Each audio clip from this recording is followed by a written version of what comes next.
Let's get started with episode 294 of the Current Gen podcast. My name is Tim, and I'm here with Daniel. How's it going, my friend?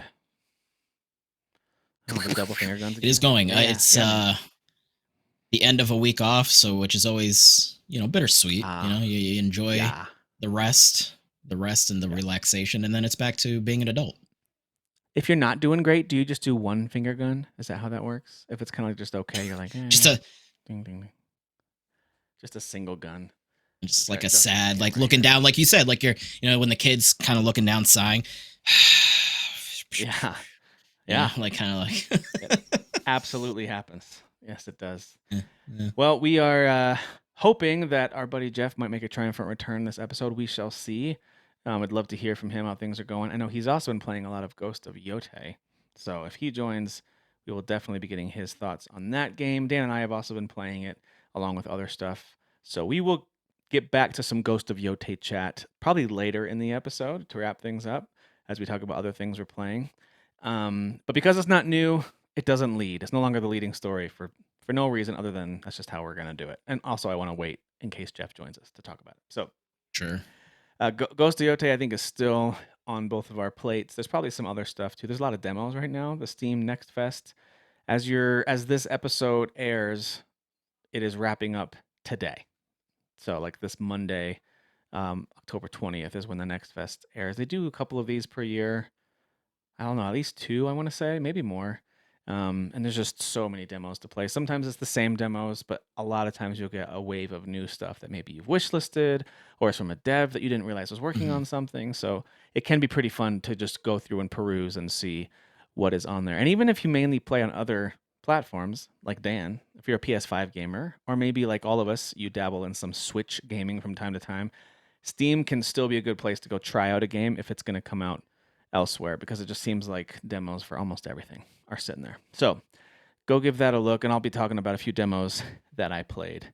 But we'll get to that I wish they here did that in more, a little bit. like Yeah, on the consoles. That would be nice. yeah. Like they do release demos, but not like they don't have like an event, like a demo event, which is really fun, to be able to actually, because for me personally, I like to get my hands on something just so I know how it, for the most part, feels, looks, Mm-hmm. so, Mm-hmm. smells, I know. you I know. know you do, Dan. And I wanted to bring that up to you that I have filed something with HR. You got a little too handsy last time we were all hanging out. So, and I Uh, get it. I get it. You're a physical I go touch from this person, to but this. yeah, the finger guns become grippers real quick. Yeah. It's very disturbing, but it's okay. It's all right. We love you, and it's going to be okay. But what we're going to talk about is a couple of I new have a games that problem. are out this week. I've got one that I knew I wouldn't be into or playing right away that we'll highlight. One that I had no idea I would try and really dig, and then a new one from Double Fine that I wanted to talk about as well. I've got some thoughts there too. But let's kick things off with Pokemon Legends. Is it Z through A, Z dash A? Is it just ZA? I don't even know what the official way It's to just, say I this think it's is. just ZA. I'm pretty sure it's just ZA. ZA. And the little hyphen, little dash is just to separate the two. Like, so it's not ZA, Pokemon Legends ZA, and everyone's just getting pizza the Za, whole time. za, za. Za, za, za, za. Za, za. Yeah. That would Actually probably be wouldn't more mind that. fun, Tim, to be honest. Now that I'm hearing you do that, I'm kind of wishing that's what it was. But that's okay. It's not. Um, Here it is. This is the B-roll we're playing of a review from Nintendo Life of Pokemon Legends ZA. And so yeah, this game is launched. I think it's gotten relatively positive reviews. Definitely not. I would not call them rave reviews. It's averaging right around 8 out of 10, which means there's some 6s in there. There's a couple 9s in there. It just depends on your preference.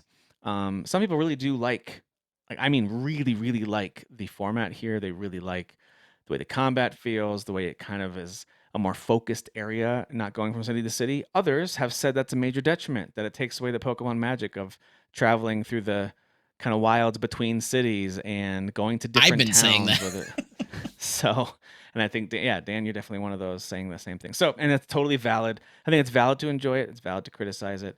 But yeah, it's out. Dan, I can't remember if you were saying that you were planning on playing this right away. I know you weren't as hyped on it as a lot of people, but did you end up getting it? I'm not hyped on it at all. Yeah, I sound like a big old baby. I'm a grown man that's like, not my Pokemon game. Like literally about not to be my 40 years Pokemon. old next year, and I'm shaking my fist at Hmm. the new Pokemon. No, but it really is for me. Like it just, I don't want to be somewhere enclosed in a small, like it's a Right. big city, sure, but like also too, like I know the Pokemon games, like I doubt the city is like robust in a way that like a Grand Theft Auto or something. You know what I mean? Like Mm. it's not going to be like that. It's going to be the unique Pokemon flavor, which obviously, everybody, some people like, some people don't like.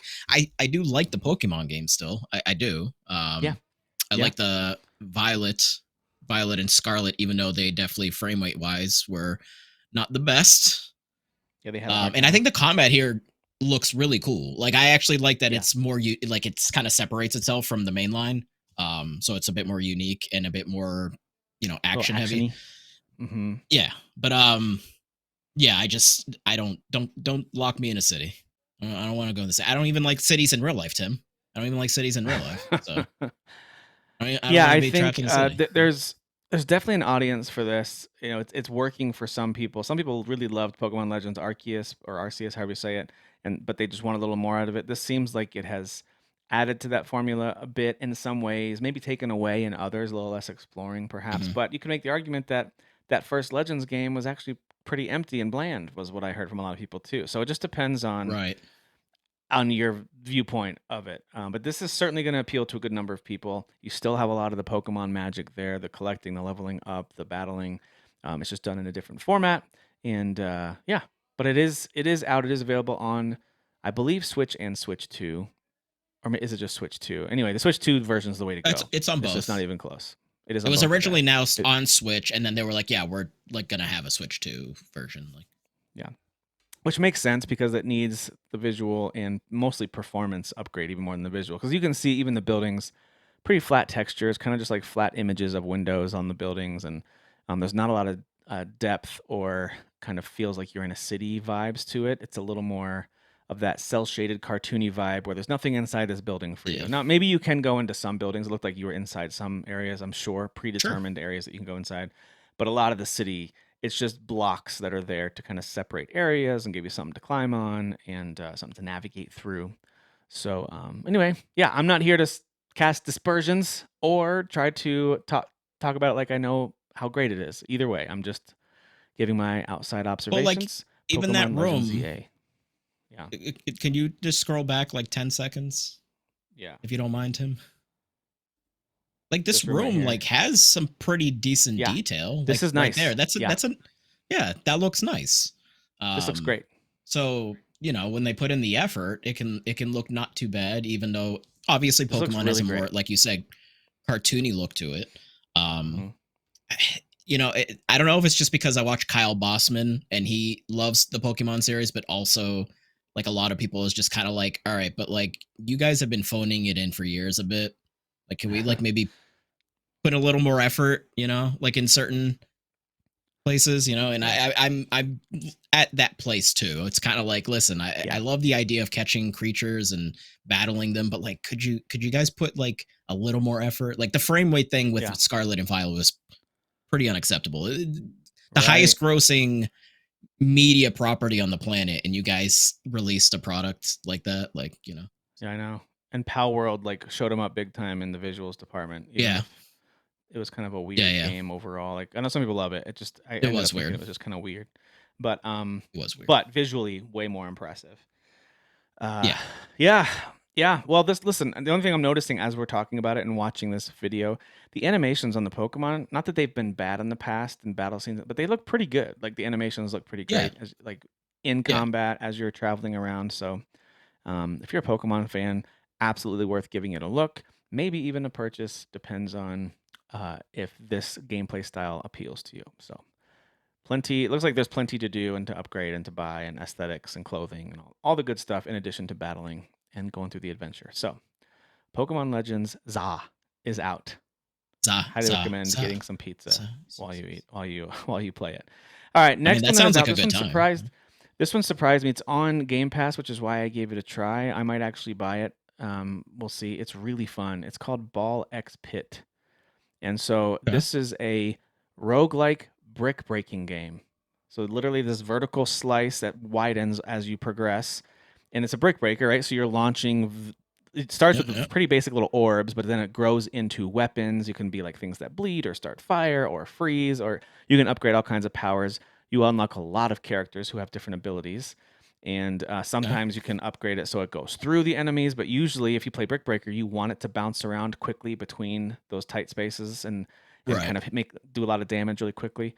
So and look how rapid fire it can get crazy. It can get real crazy real fast. And the idea is if you get close to any of these enemies, they'll hit you and take some health off, which is you can't Mm, see it in any of this little trailer here, but there's a little health yeah. bar down here in the bottom left. So that'll deplete over time. Here, I'm gonna pause so I can talk about this too.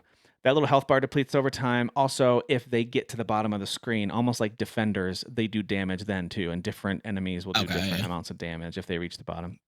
So the idea is destroy them before they hit the bottom, defender style, and you're attacking them and fighting them very brick breaker like. So that's kind of the gameplay, and then the loop brings you back to this village where you can, as you can see here, you got these little grids where you can add a little forest, wheat fields, or you can set up different special houses that will give you like an overseer or a barracks person or a farmer. You get all these different little characters.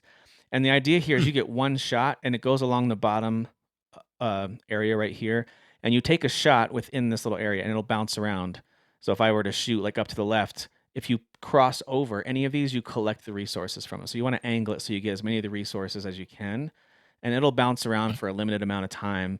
And if you can angle it right, and if you activate enough of these extra characters, they'll start bouncing around too. And of course, the idea is get as much wheat and wood and stone and other pieces that you can get because you get one shot per round, and you use those things to upgrade, whether it's permanent upgrades for all your characters or it's upgrades to your town. You can expand over time, and these walls get chipped away, and you add more to the grid, so you can Oh, expand okay. your little town here, and eventually gets pretty large from what I can tell. But yeah, so that's kind of the upgrade loop. You come back here, expand your village. If you've unlocked a new character, you can use them, or you can go and use an existing character. You level them up; they get permanent level upgrades in addition to on each run, the roguelike element is where you're getting different power ups for that run. Maybe you're going to go more Mhm. ice or more fire or whatever. And every character already has like a strength, so you might want to lean into the fire piece or into the piercing or whatever. So anyway, it's pretty fun. It's surprisingly there you go. Look how big that gets. I Look at mean, that. the tried and true formula of a brick breaker game. I mean, that's been around for so long. So like Yeah. adding a modern spin, because there's so many roguelites and lights Yeah. nowadays, Yeah. obviously. Um, Yep. it's an interesting combination. I think, yeah, it seems like it's something that makes sense and would work well. Yep. Yeah, it's pretty cool. I highly recommend it if you have Game Pass. If you still haven't canceled after the price increase, which we already talked about last week, if you still have it, Sure. then I highly recommend giving it a look. It is a very cool, very creative take, as Dan just said, on the tried and true formula. Um, so yeah, Ball X Pit, pretty great, pretty great. All right, I fell in next it. up, we've got the new game from Double Fine called Keeper. This one was, I think, just revealed either late last year. I think it was late last year. Game Awards, maybe. I think it was not I think it was revealed this that year, long ago. wasn't it? Was it this year? I swear it was this year. I Maybe. know it I don't wasn't know. more than a year ago. And I remember being like, "Oh, this is coming out soon. Interesting." So maybe it was even like Yeah. Summer Game Fest or the Microsoft Showcase. Right around Summer Game Mm. Fest. But you can tell from the visuals, it's definitely the people who made the Psychonauts games and things like that. Kind of very creepy, cell shady, a little bit Tim Burton-esque at times, which is something that I've always thought Yep. about with Double Fine games. Yep. But you Yep. got this little birdie friend that joins you at the beginning. They land on top of your after you help them. The lighthouse kind of turns on and scares away these enemies that are chasing the bird. Bird lands on you. You eventually break away from your lighthouse base, and then mysteriously, these roots and rocks form to make your little spider crab like things. And then Of you're course. off on this adventure. It is not an action game. I wouldn't even call it really a strong platforming game. It's more of Mm. like an adventure game with some very light puzzly type moments where You eventually get Okay. the ability to shine your light and focus it on certain things. So certain plants or certain objects, if you focus your light on them, something will happen in the environment. A bridge will appear, or a tree will shrivel, or whatever it is you need to happen. So there's that. You can sprint, I guess, or dash. Sometimes you need to do that to break through things. And you can sometimes send your little bird, whose name is Twig, you can send him ahead of you to maybe pull on a vine or land on an enemy and turn it around so you can see its weak point or whatever. So it's pretty basic, but I also think it's Mhm. very creative. This is not, in my opinion, meant to be like an open world 3D platformer where you're it's not a collectathon. This is very much a Right. linear adventure from the Double Fine team. And as you can see, the environments are very detailed and creative and artistic. I actually think the art's pretty cool in this game. Mhm. Um, is it an amazing game? I don't know about that. I'm not sure it's an amazing game, but it's a pretty cool experience, and I would say it's worth giving it a look. Again, if you have Game Pass, give it a look. If you like the Psychonauts team and their art style and their sense of humor, or if even just looking at this B-roll that I'm showing you is appealing, I'd say give it a try. It's not going to blow your mind, Yeah. um, How but long to yeah, keep has it at like 5 hours? So that seems just right for something yeah, like that. yeah. I agree with that. Yeah, I think anything longer than that, it would probably overstay its welcome because there is a lot of just there's two paths to go on. One of them is blocked. The other one's to the puzzle that you have to solve, shine your light, and then go back to the first. Like that's about as branching as the pathways get. It's Mhm. very linear, and so if you want something like that, that's a good, as we like to say around here, palate cleanser. That one would do the trick Yes. for sure. Yeah. Yeah, I like the look All of it right. a lot. Okay, so those are some of the games that I know of that I tried out. I didn't try out Pokemon. That's not true, but that's a significant release.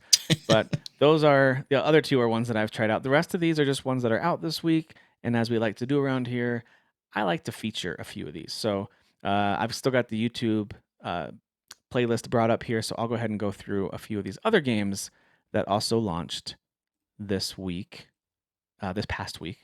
You can go check them out if they interest you. Okay, here we go.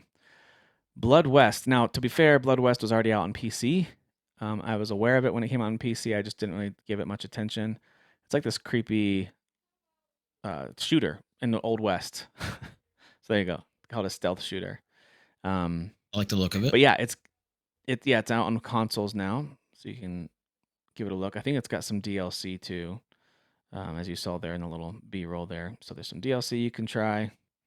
Basically, it's a first-person shooter set in the Old West with lots of creepy monsters. The cutscenes are a little misleading. It looks very cell shady, almost like Mhm. Borderlands, but the actual gameplay has a little bit Yeah. more of that old school. It's not pixely, but a little bit polygonal vibe. Not so much cell shaded. You know what I mean? Like N64 sorta. Yeah, almost like a really high res N64 game or something like that. Yeah. Yeah, So yeah. yeah, because that would look cool. Like if it were the cell shaded, I'd be all over it. Not that I don't like the way it looks. It's just Yeah. it's a little misleading. I don't know. Something about that bothers me a little bit when cutscenes are that far off from the game. I don't know. I'm more like the cover art. I don't like when it's like this really nice drawn cover art, but then the game is kind of bland in Yeah, 3D. That bothers me more because I think these two art styles do mesh together, but like I that's fair. still get Yeah, like being like, oh, it would be cooler if it looked like that because it would. It would be it cooler. would. It would. Um, but yeah, It's I only hate when 30 the bucks cover art's though. very misleading with it.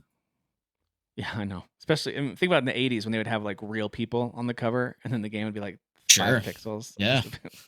That's how it was, Like man. the Mega So, Man, right? The Mega Man yeah, cover art. exactly. He The was little actually dude, like a the little man. blue dude. Yeah, he was literally just some weird So looking man. uncomfortable. Yeah, very weird looking. All right, so that is only 30 bucks, and it's now out on PS5 and Xbox if you want to give that one a look. Also out now is Lumo 2. I remember trying Lumo 1 way back in the day. It was kind of like Mm, these little isometric diorama stages.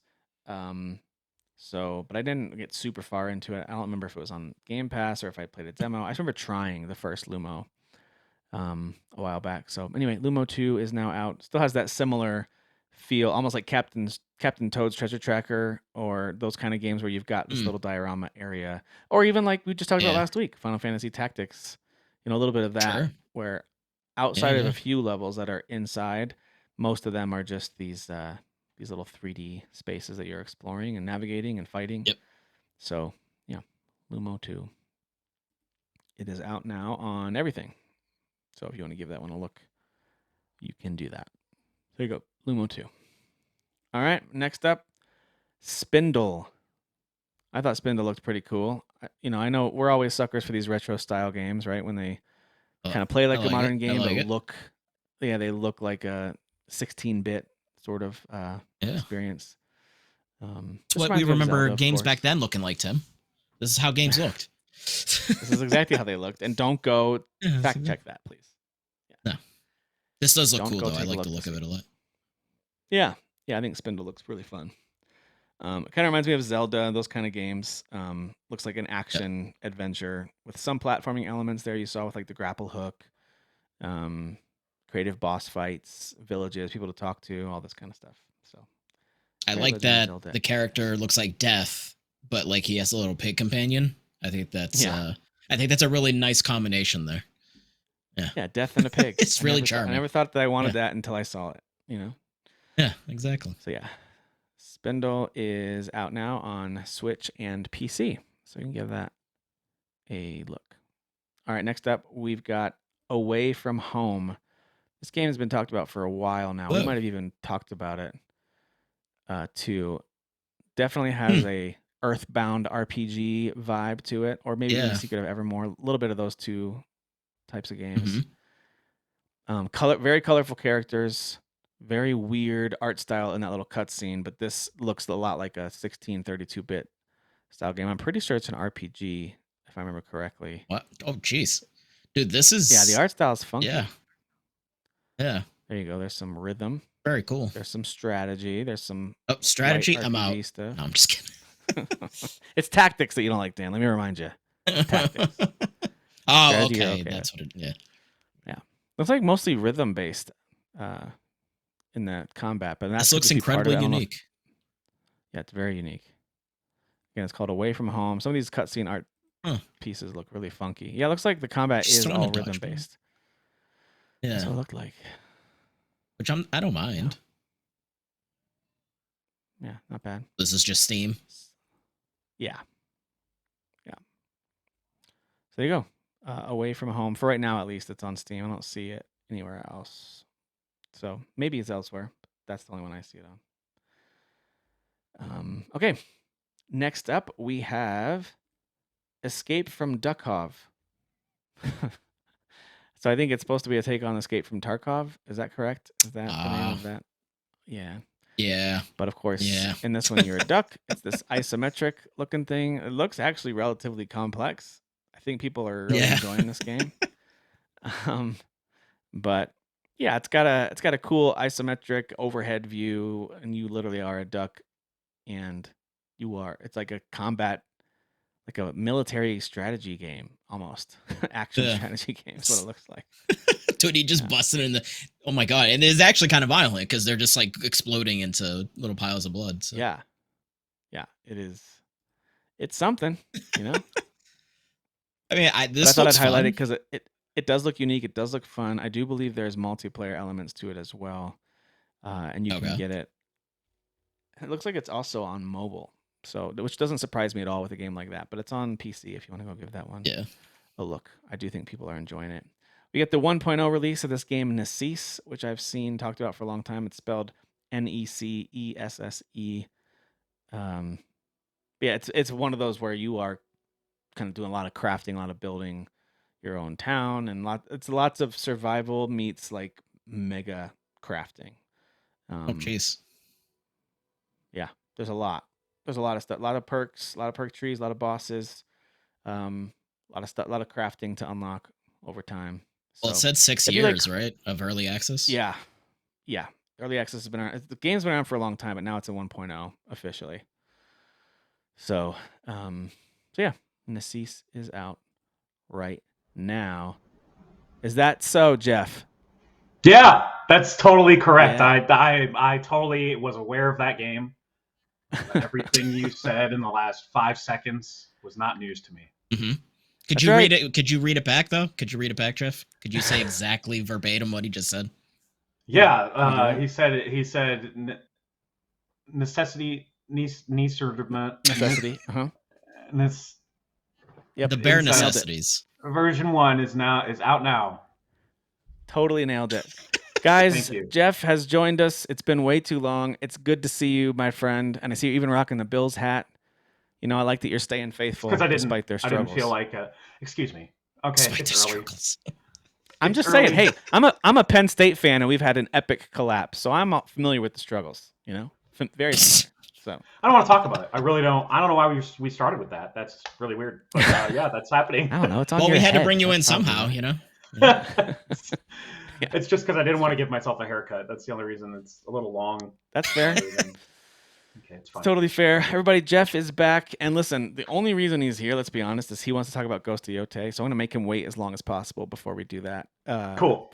I'm down. So right now, Jeff, we're going through just some recent releases. We already went through most of them. We got a few other little kind of smaller games that don't usually get a lot of attention. We already talked about Pokemon, Ball X Pit, Keeper. By the way, let me go back to Keeper real quick. I know you played a little bit of it. Yeah. You didn't. I thought it was an okay, competent, like linear adventure game. It's not a platformer. It's not an RPG. It's not super story driven. It's just like little art set pieces from Double Fine, and you're a lighthouse walking around. Yeah. Yeah. Yeah. Yeah. So it's not going to rock your world in the gameplay department, but you tried it and you were like, nope, not for me. I'm out. Yeah, not for me, and that bummed me out because it was Double Fine. Of course, it bums me out. I wanted to love it like I did. Obviously, it's not going to be a Psychonauts 2. What can be, but I wanted it to be at least somewhat close to quality, and the reviews were like high eights or something. I don't know. So it was just kind of like, yeah, it was just a bummer. It reminded me of like that painting game. That was like you're painting memories and just walking around. Oh, like, yeah. Why am I playing this? This is not fun. Yeah. It's just it's super. These are not good memories.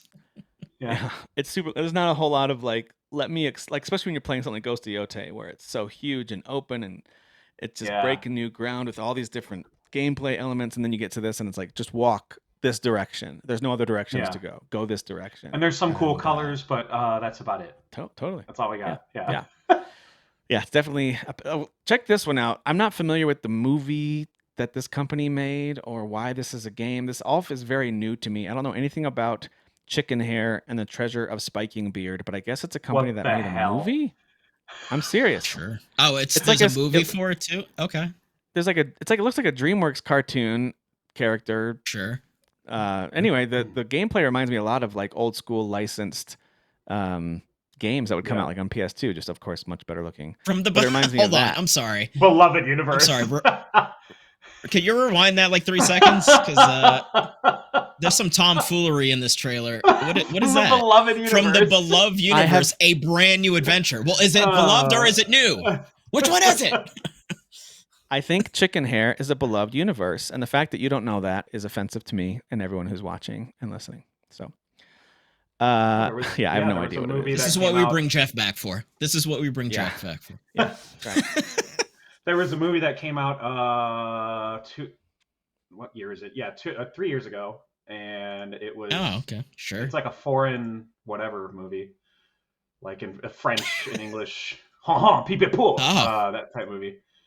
Apologize to any French listeners and viewers, I guess. But yeah, they have a. We have a couple. They got mad at you and said the exact same thing to their screens just now. Like, people, stupid American.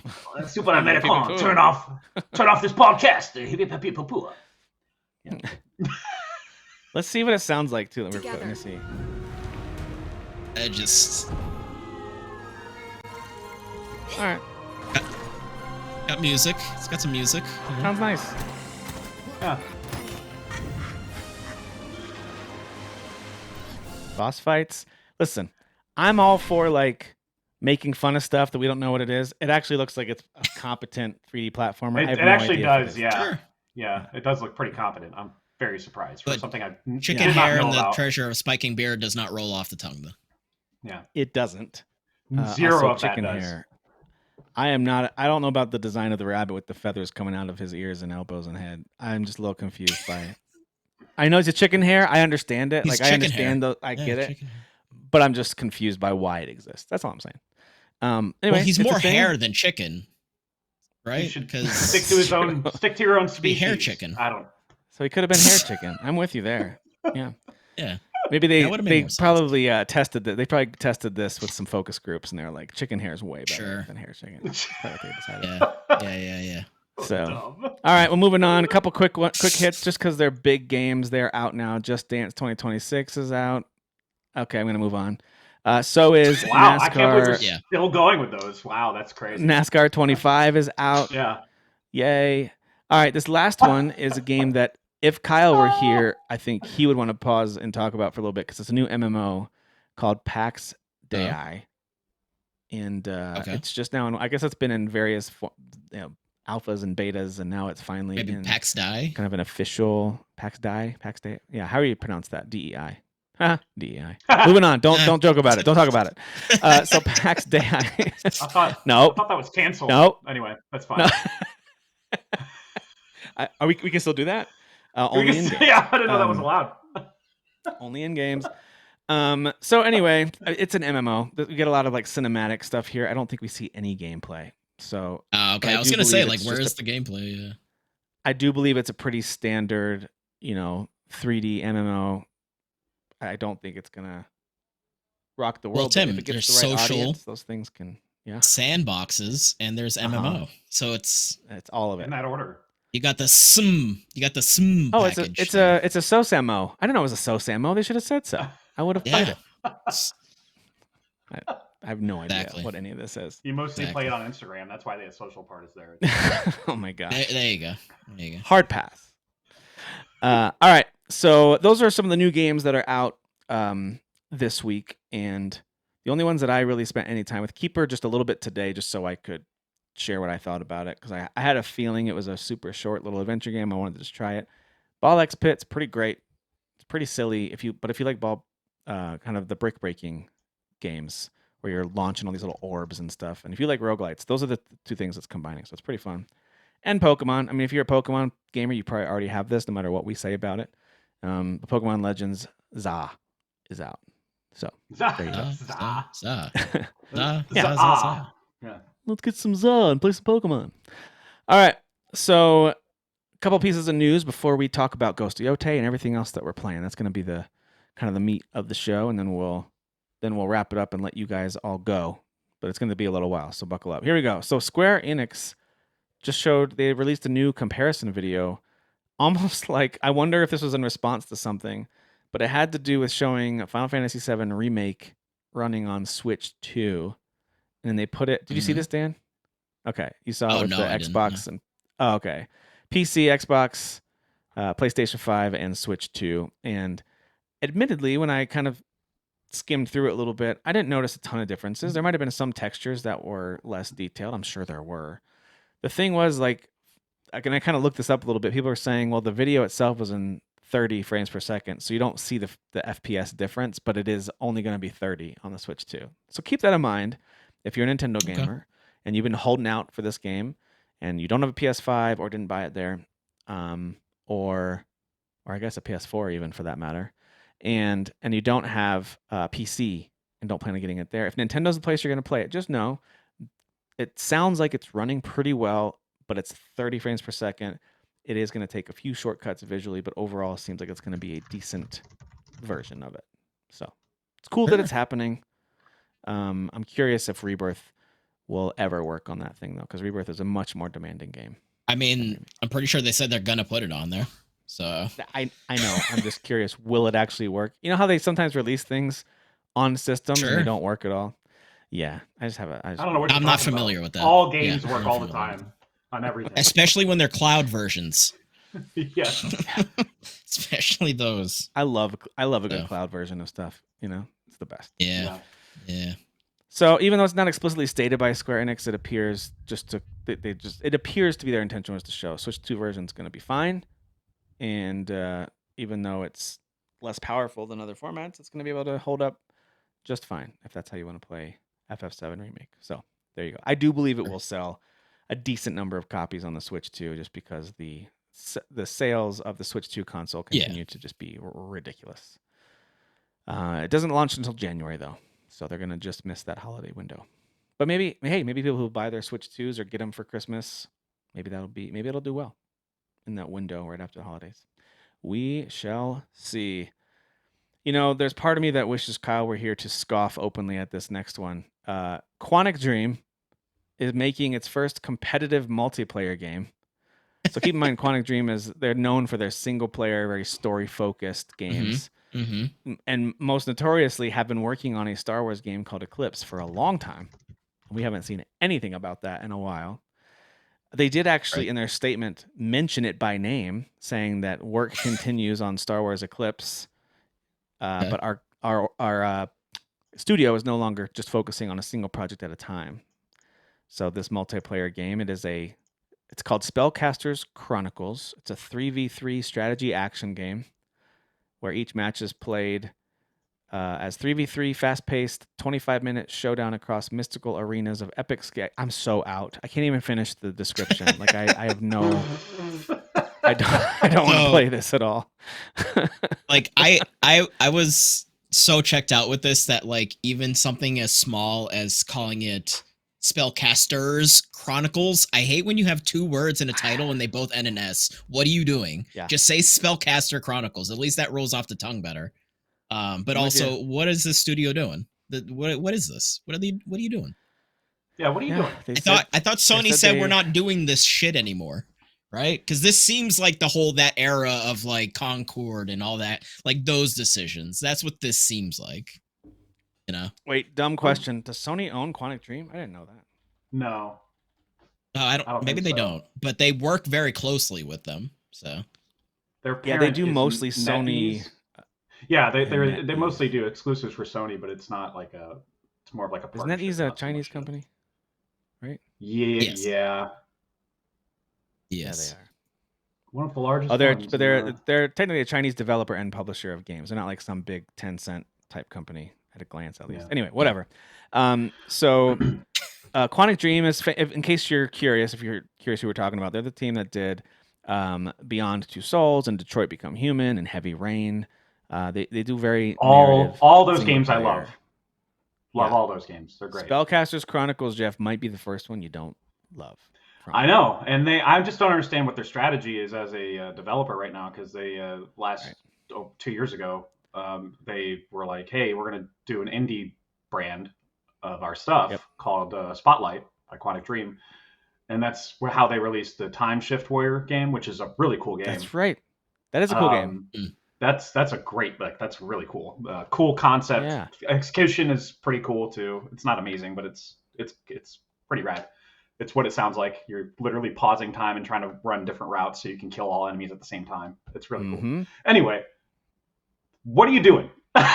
just focus on Star Wars, man. Like, it's like they're trying to detract from the delay on Star Wars to be like, no, don't worry, but we're working on something else. And then what else? It's fine. Again, this sounds awful. This feels like the tail end of that era, the BS of that era with Concord and like the what the hell is the free to play stuff? You know what I mean? Like it has like that stink on it. Well, we've been in that era for PS5. They just keep canceling all those games, like Marathon and right, true, right, yeah, very true. So cancellation incoming for this. Right. I mean, guys, Marathon is still kicking, and that's like they just got to update. Like, hey, we're back at work on Marathon. I'm like, no one wants it. No one. Yeah. It's still going. That's shocking. I can swear they said. Well, I can swear they said they were done with it. Anyway, it's like there was recent news about how they're getting closer to a beta for. I don't know. They're still working on it. So wow. Sure. Nobody wants it. Yeah, they have like 5 people in the office working on it. That's crazy. No one's asking for it. No one's asking for updates on it. Yeah. 0 people need it. I feel like anyone who likes these kind of games. Anyone who likes this kind of games have like 12 games already right now active that they can play. They don't need this one. Like, you don't do it. I feel like with Marathon specifically, it's like a shareholders thing where like they said they were going to make it and release it, and if they don't, then Sony's in big trouble or something. Anyway. Yeah. I can't wait for Mara Concord. You know what I mean? Like, I mean, it is. That's all it's going to be. They're trying to avoid their own day before situation or whatever that game was. Oh my gosh, the day before. Yeah. I want to do a whole episode where we I look forgot at, about that. scam games. Like, I want to take a deep dive into that one again because that was bizarre. Dude. It was like, dude, they're making like this really cool looking Division type game. I can't wait for this. And then the closer we got to it, the more I was like, I don't think this is real, or something wrong. Something stinks. Well, this is a good idea because you guys remember that one that there was like an indie dev and he had that game. It was called Abandoned, and everyone kept asking for footage, and eventually he released there was like a demo that like gave like a 1 to 2 second clip of something, and like people started like theorizing it was Kojima because of XYZ, like, and it wasn't, and like. Just insane. I'm pretty sure actually Colin Moriarty interviewed that guy. I'm pretty sure and I think he did. He didn't really directly like can say like, no, this is all bullshit. Like he was still like, oh, I'm making the game. Like it was. And so the irony weird. of that being called Abandoned is hilarious. Yeah, it is hilarious, and it's also still in active development, which is hilarious. Still in development. Yeah, it says it's gonna come out, eventually. Yeah, sure. Apparently there's a term for it. The game is vaporware. Yeah, vaporware. Yeah, where it's announced to the general public, but there's just no updates. It never comes out. Never gets manufactured. I think there's a lot of stuff on Steam like that. What I do like, by the way, that they do on Steam, and I think consoles should do this too, although they have fewer of these like early access things happening. But when a game hasn't had an update from a developer, it actually flags it as it tells you that it's been kind of a dead place for a while, which is nice. It's nice. That is a pro-consumer choice I can get behind. I like it really is. I almost want the same thing for TV shows when it's like, hey, this show never got the second season, so there's a cliffhanger that's going to drive you crazy. You know what I mean? So, yeah, I want that warning sometimes. Like if there's like if they just add a tag in a show that stopped running, that like kind of like Netflix has like all these tags for shows like sci-fi. If they could just put cliffhanger in there for shows that ran for like 3 seasons and like just little ch, just little yeah, a little ch. And Netflix is unfinished. They're a real bad guy of that. Or like a DNF, like a did not finish. My wife does a lot of audiobooks, and so she'll track all of her books, and she always sets goals for how many books she wants to listen to or to read throughout the year. She does both, but she says she hates having DNFs on her list where she actually did not get to 100%. Even if she hates the book, there'll be times she's like, just a few chapters in, and she's like, "This is so bad, but I can't have a DNF." I'm like, "You really can." She's like, "I can't do it. I can't." Yeah, I just did it. I think my middle initial isn't N, because it'd be like she's basically saying me. She's like, I can't have him there. Can't have him there. Dan, I didn't realize you're DNF. That's sad. I didn't realize it either. Did not finish. All right. So, following the cancellation, speaking of live service games, of its live service God of War game. I don't know if you guys remember this, but Blue Point was working on a live service God of War game. But it was canceled earlier this year. But now it's been announced that they are hiring for a third-person action game. I think it's fair to say they're working on some remake of something, because the last game that they remade was Demon's Souls, which was met to, I think, really, really positive response. People loved being able to play that game in a beautiful setting. The visuals are really impressive.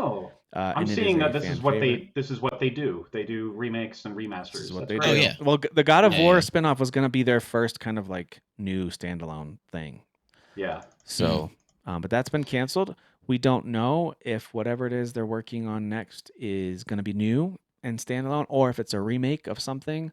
But I am curious to see what it is, because Blue Point does have a good track record. They did also help with development on God of War Ragnarok too, which is worth. They did the Shadow of the Colossus remake, and Gravity Rush Remastered was awesome. Uncharted, the Nathan Drake collection.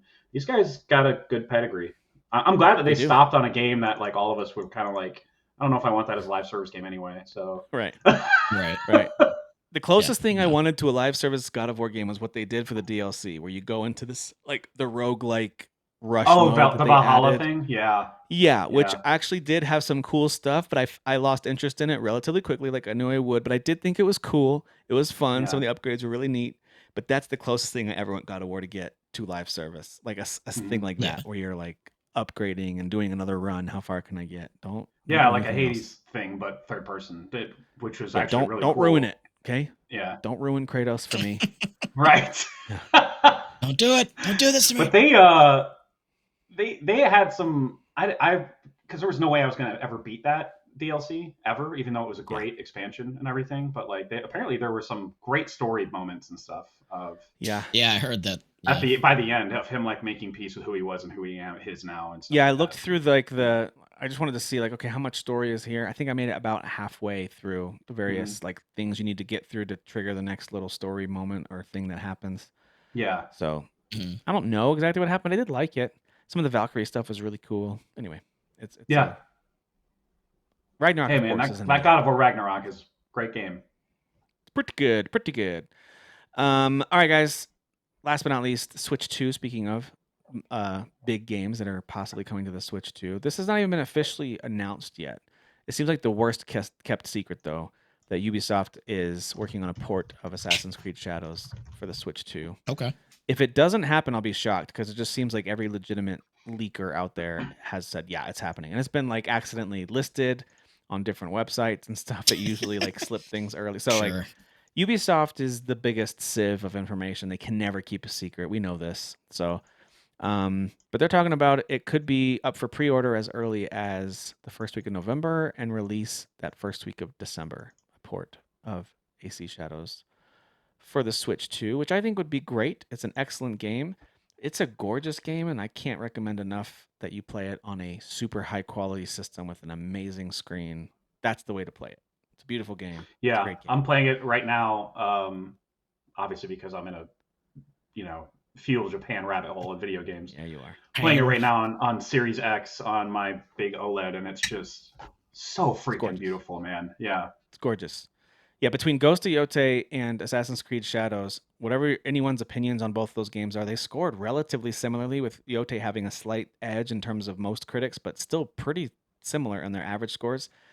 But between those two games, we are so spoiled with that setting right now. It's just like so much to explore. Yeah. Great story. It's never enough. And combat. And Yotei's not done at all. They're going to do a Legends expansion, kind of like they did with Tsushima, like with multiplayer. Yeah, 26. They're going to launch some additional content for this for sure. Which that was like one of the best additions. That's what pushed Tsushima over the edge as far as being like game of the year that year for me. Was when they came out with that Legends DLC.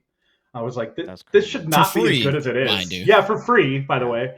This should not be as good as it is. Like on paper, it just did not sound added a really cool multiplayer component to that experience. In addition to lots of other layers. It was really cool. Really, really cool. All right. Well, guys, let's talk about other things that we are playing or watching. Since we have a lot to discuss here, let's do some smaller stuff first. Any smaller things that you've been watching or playing that you want to call out? For example, I mentioned last week I've been rewatching Breaking Bad, finished it, loved it, closest thing to a perfect series that there is, and I'm going to find out as I just launch into Better Call Saul this weekend, which one do I like more? Right now, I'm waffling back and forth. I'm a waffler. Okay, after finishing Breaking Bad with one of, I'm more of a pancaker myself. It's one of the fair enough. It's one of the best finale episodes of any show ever. The finale is just perfection. Oh yeah. And so riding on that high of ending that show, and I'm like, man, I think Breaking Bad's better. But I'm jumping into Better Call Saul, and already right away, they launch into it. I had forgotten that towards the end, Saul makes a comment to Walt that he'll be lucky if he's running a Cinnabon in Omaha. And it opens with him running a Cinnabon in Omaha. Yes. And I was like, I did not remember the perfection of that connection. If you remembered that one-off line he says in Breaking Bad, it's just so good, man. So good.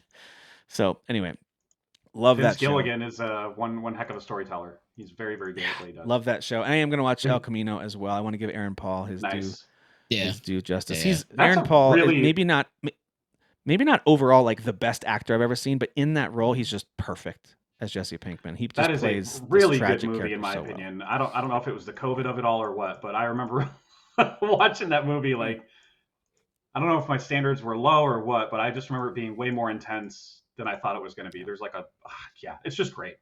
Even though it's not. I love that. That's the COVID of it. There's the COVID of it for a lot of things. The COVID of it all for I'm pretty sure that was a COVID movie. I think it was. I don't know. Well, it's just a good payoff for him. Or during 2019, right before. But maybe you watched okay. it during COVID, you know, and so maybe possibly. Maybe So. I was. But it was a good payoff for that character, though. That's what makes that movie really solid. It wraps up a lot of payoff for him. storylines. It gives you, it kind of lets you say farewell to a number of characters from that series that were amazing. Yeah. Which was great. Also, one more quick shout out thing about Breaking Bad that I loved. They throw in little things about characters that I didn't notice the first time. I was too focused in on Walt and Jesse and will they get away with it, and you know, finding myself rooting for them more than I should. Looking back on it, my first watch through, second time through, I'm like, I hope they get caught. These guys are like, Walt is an evil person by season 2. He's just like, anyway. Yeah. Oh yeah. But there's a scene where Badger and Sneaky Pete are supposed to get these giant containers to help them move their cook to different houses, and Sneaky Pete's playing amazing piano, and it zooms out and it's really that actor playing piano for real. Like he's playing this beautiful classical piece, and then in the background Badger just starts like making horrible ruckus on his guitar. He's like, listen to that, is that pretty cool? And Sneaky Pete's like, yeah man, that was pretty good. He's like, yeah, yours was pretty good too. And they move on from it. I was laughing so hard because it's clearly like super high quality piano playing from the actor who plays Sneaky Pete.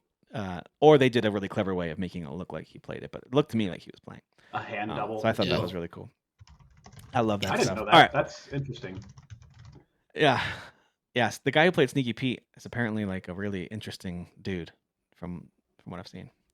So anyway, that's one major thing that I've been watching, and then I've got a bunch of demos that I'm going to go through at the end, but I'll skip past other stuff I'm playing for now. We'll jump right to you, Dan. Anything other than Ghost of Yotei, because we'll go to Jeff next, and we'll jump into Ghost of Yotei and other stuff. Anything else, Dan, that you've been playing besides anything new or besides Ghost of Yotei? Since you've had the week off, you've had some time. Yeah, just playing a bunch of tactics. I think the PlayStation is saying I'm 60% the way through. But I've been just like I said last time, just grinding JP. So I got my main boy there, Ramza. He's a dual wielding samurai. Yeah. Right. So that's pretty badass. But it's just so addictive, like getting all the different classes and unlocking the abilities, like learning them permanently, and then like having that secondary thing. That's actually how the dual wielding samurai works. Is the dual wielding ability is actually attached to the ninja class, so you have to like go over to ninja first, and then you have to get the JP in order to actually learn that permanently. And then I switched him over to samurai. And JP stands for Japanese points, right? Yes, absolutely. Okay, cool. Yeah, Japanese points. Yeah. I legit like thought that when I was younger, for real. And I still never looked up what it actually is. But when I was younger, I was like, I think it's just job points. But it's job points. Yeah, it's just job points. Yeah. But Japanese points. But I like it better as Japanese points. It's so fun. And then AP is American points, guys. It's all coming together. Guys, it's all connected. There you go. There you go. And in Europe, it's EP, which is EP. European. No one has that. No game uses that because no one cares about Europe. See, that's what we've learned today. Okay, there we go. That's your geography cast with current geography. That's right. Current world stuff. Tech. I will say, because in the past, I again, like I've said before, I never really got to fully play this game. But it's very, very quickly becoming a top 5 Final Fantasy for me. Because, like, dude, the story is, like, unbelievable. Like, it's really good. It's not anything, like, I've never seen before. But it's just thinking back to 1997, like, something of this quality is, like, insane. It's just so well done. And the voice acting is really, like, for me personally, caring a lot. Because the voice acting is very excellent. It's doing a very, very good job. So I would probably still feel the same if it was like me playing back then and just reading all the dialogue. But yeah, just having the dialogue at like delivering lines pretty intensely when like characters die and there's like intense moments happening is really just like elevating it for me. But yeah, it's just a really solid story of like, I mean, it's kind of like Game of Thrones a bit, but before Game of Thrones, because like the characters that are important die, and then it's like, oh shit, and now this person's like really mad about this happening, and this person's attached to this person who did the thing, and now they're like, well, screw you because I hate you because you're associated with this. But like, so there's all this like turmoil, like inner turmoil, and like friendships, being shattered because things happening. So yeah, it's just it has a lot going on. Like real life. It's really well done. Yeah. It's very much. Like I like real that life. you're escaping from the tragedies of real life to experience the tragedies of a game. That's kind of what all Sony first party games are too. By the way, this is not like we all. It's just do about tragedies. Yeah, yeah. It's like the Disney movies. You know, it's always the mom dies, right? It's always they always kill the mom. Hey, I got to give a shout out to IGN, and it's easy to crap on the big company, the big gaming media companies, because it just seems like they're so corporate fed and whatever. Like it's just hard for me to like really want to support them a whole lot. I like the smaller outlets usually, the smaller, content creators on game stuff. But IGN put out a really interesting video, and I'm not saying I agree with it. I actually watched it, and I'm about 50-50. I think they make some good points, and I disagree with some of what they said. But it was an interesting take on what is going on with Sony making all like trauma games. Like what is going on with all their games being around, like, all their It's really an interesting. I remember this. Yeah.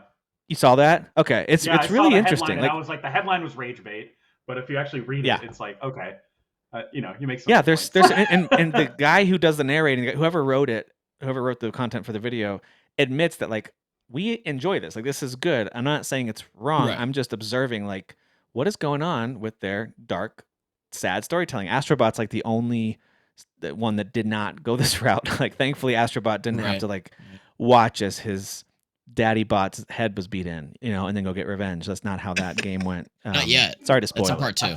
that's the second one. That's Astrobot 2. They're saving that for the sequel. Yeah. God dang. Yeah. But anyway, all that to say, interesting video. Good job by IGN for putting out like a thoughtful piece. Again, you don't have to agree with it, but it's just interesting to get some thoughtful like evaluation of narrative stuff. So they're not wrong. It is a through line. If you go all the way back to PS3, it's like with Last of Us, right? It's kind of like the big starting point. Started in a lot of ways. Yeah. And even Uncharted took a turn into some of that with the later ones. But the first one, of course, was just kind of a swashbuckling, like everything's fine, everyone's gonna be okay game. And then it did get darker as it went too. But anyway, not a bad thing, but more just interesting observation and conversation. All right. Okay. I know that you're playing Ghost of Yotei too, Dan. Yes. Well, you are? Yes. Yes. I did want to mention just real quick though, and I kind of wish, or not kind of wish. I wish Kyle was here because Kyle's great. And I think he's mentioned in the past, he's mentioned this movie a lot. Brightburn. Are you guys familiar with the movie Brightburn? I haven't seen it, but I'm familiar with it. Oh, okay. Yeah, I just, for some reason, it popped in my head the other day, and I was like, oh, I want to watch this. I was always interested in this what if scenario, like this Superman-like character, but like, think of the opposite of what Superman kid who has is. The powers, right? Isn't that the movie? So it's basically, it's literally, like, it's basically Superman. Kid, baby lands on Earth, parents, this couple finds baby, raises it as their own. And then in the movie, most of it, he has his birthday. He turns 12, and shit hits the fan pretty quick. Things start unraveling because it's only an hour and a half. Like it's not a long movie, so like things do kind of in the beginning happen like very abruptly and quickly, and that might be disorienting for some people. But it's fine because it's ultimately a horror movie, and I don't think horror movies need to be super long. But yeah, it's pretty violent. This kid goes insane pretty quickly, and that kid actor does a good job. He definitely has that vibe of like there's something off about you, kid. That kid's gonna be in the news. Yeah. Yeah. But yeah, it's a twisted scenario, and I think it's really cool because again, it's literally like think of the opposite. Superman, comes in and he's like this protector of Earth. It's like, well, this kid's gonna burn everything to the ground. So I like the idea that it clicked when he turned 12 too. Like it was some kind of burn mitzvah. You know what I mean? Like something happened to him right at that age, or things went bad. I think he actually yelled "Shalom" like when it happened. He probably did. Yeah. Yeah. But awesome. No, it's actually it is a really cool movie. I would say like if you're obviously it's spooky time, right? So people want to watch their horror movies and all that. But it's a bit unique. It's like a sci-fi spooky, right? Yeah, we've been doing lots of the kid-friendly spooky stuff. They're on a Harry Potter marathon right now. They just did the third movie. They're watching the Transylvania cartoons, those Adam Sandler cartoons. They watched Nightmare Before Christmas. So yeah, just doing a couple of the fun Halloween-y, mostly family-friendly-ish stuff. We don't get into the super creepy stuff with the younger kids, but yeah, it is that time of year. We're getting closer to it, so might as well take advantage and watch some of the spooky things. But But hey, listen, Ghost of Yotei released a week and 2 weeks ago now, right? Yeah, released just over 2 weeks ago. Yeah. And I think it's safe to say it improved on Ghost of Tsushima in virtually every way. Now, I'm curious to hear more about what Jeff thinks because he actually completed this game, so we're going to get his thoughts on this too. I'm still relatively early, and I think I've played it about 6 hours maybe total, 5 hours, 6 hours, and I've spent a lot of time wandering and trying to find all the extra stuff and Did you get everything the from dual katana already, or? I did. Yeah, doing that whole little side quest was awesome. Like I think a couple of you mentioned in the chat how like even moments like that are their own little story of these. It's not just a little side quest. Go pick up a thing. Like there's a story and character. And it's not there, just and I like thought that was really even cool. even though it was cool in Tsushima, it's not just a new stance. Like you're getting a new weapon with your stance. To help break somebody's guard, which is so freaking cool. And but every weapon you acquire is a new story. You know, a new reason, new story, new character. New connection. So anyway, I think it's improved on that game in virtually every way. Some people might prefer the character of Jin, and I loved him as a protagonist as well.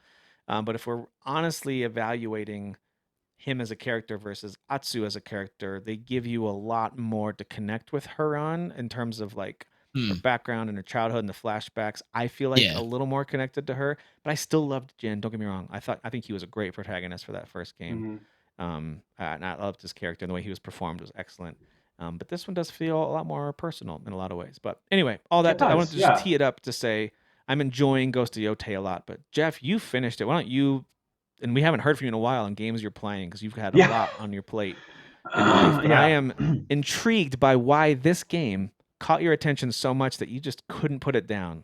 So tell me a little bit more. It was just more Tsushima. Like Tsushima was my favorite. Sush, as we call it, was my favorite game of that year. Yeah. Sush. Unless I weigh in everything that Cyberpunk 2077 has done since it came out, then that would be number one, I guess. But like, I mean, 2020 was a banger. That's not that's not an argument I want to have with myself right now. But it is. No, I think you should. I think you should unravel this right now.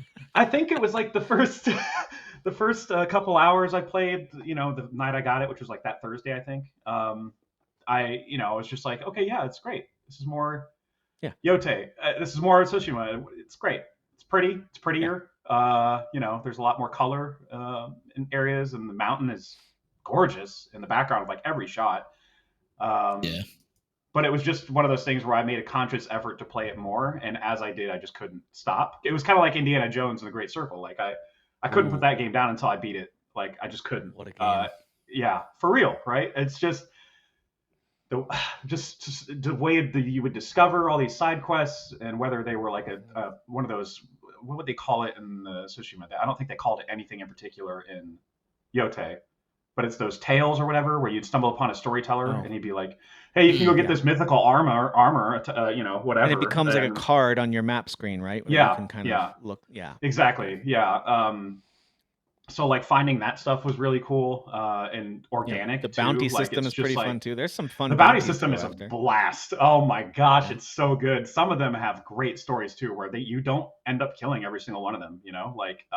Right. Just ends up being a different story entirely. Where like, oh, if I feel bad for this guy because he's being hunted over some family trauma that's not his fault, and I'm actually telling him to run. There's like stuff like that is really fleshed out, and it's. I don't know. She just doesn't lose her, even though she's got this revenge mission. She doesn't like ever really lose her humanity. I guess. Yeah. But like, not that Jin did, but that was more of like a thematic story. Well, he was playing with he was playing with the light and dark because again, that's also Sucker Punch's thing, and we talked about that last week. Is the Infamous games, Jeff? I don't know if you've played those. No. Aren't they locked? Aren't the good ones locked away on the PS3? Infamous 1 and 2. Yeah. Hopefully. Yeah. Well, but like it was a superhero game that like you would make decisions and literally you'd be a good guy or a bad guy, and there would be different story beats depending on which path you chose. And so that's what Sucker Punch has kind of been known for a while, and Tsushima was a bit like that. Like your kind of samurai versus ninja side, like sneaking around and kind of dishonorable kills versus being honorable. So that was like a new school of thought in that world, which is a super like that certainly tickles my brain a little more than what they're exploring in Yotei, where like Atsu is just on a like I don't want to say just on a revenge kick, but I mean there are some as the game goes along, she does find more and more allies, and even saying their like some of their names and who they are and what they mean to her and stuff like that. Like it's just like you got to discover that on your own.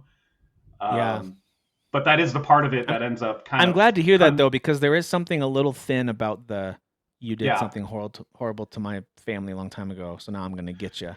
So I'm glad, and it seems like it has felt like they're building to something more than just that, which I'm glad for. In chapter 2, it becomes way more obvious near the end of chapter 2, like what the story they're trying to tell with Atsu.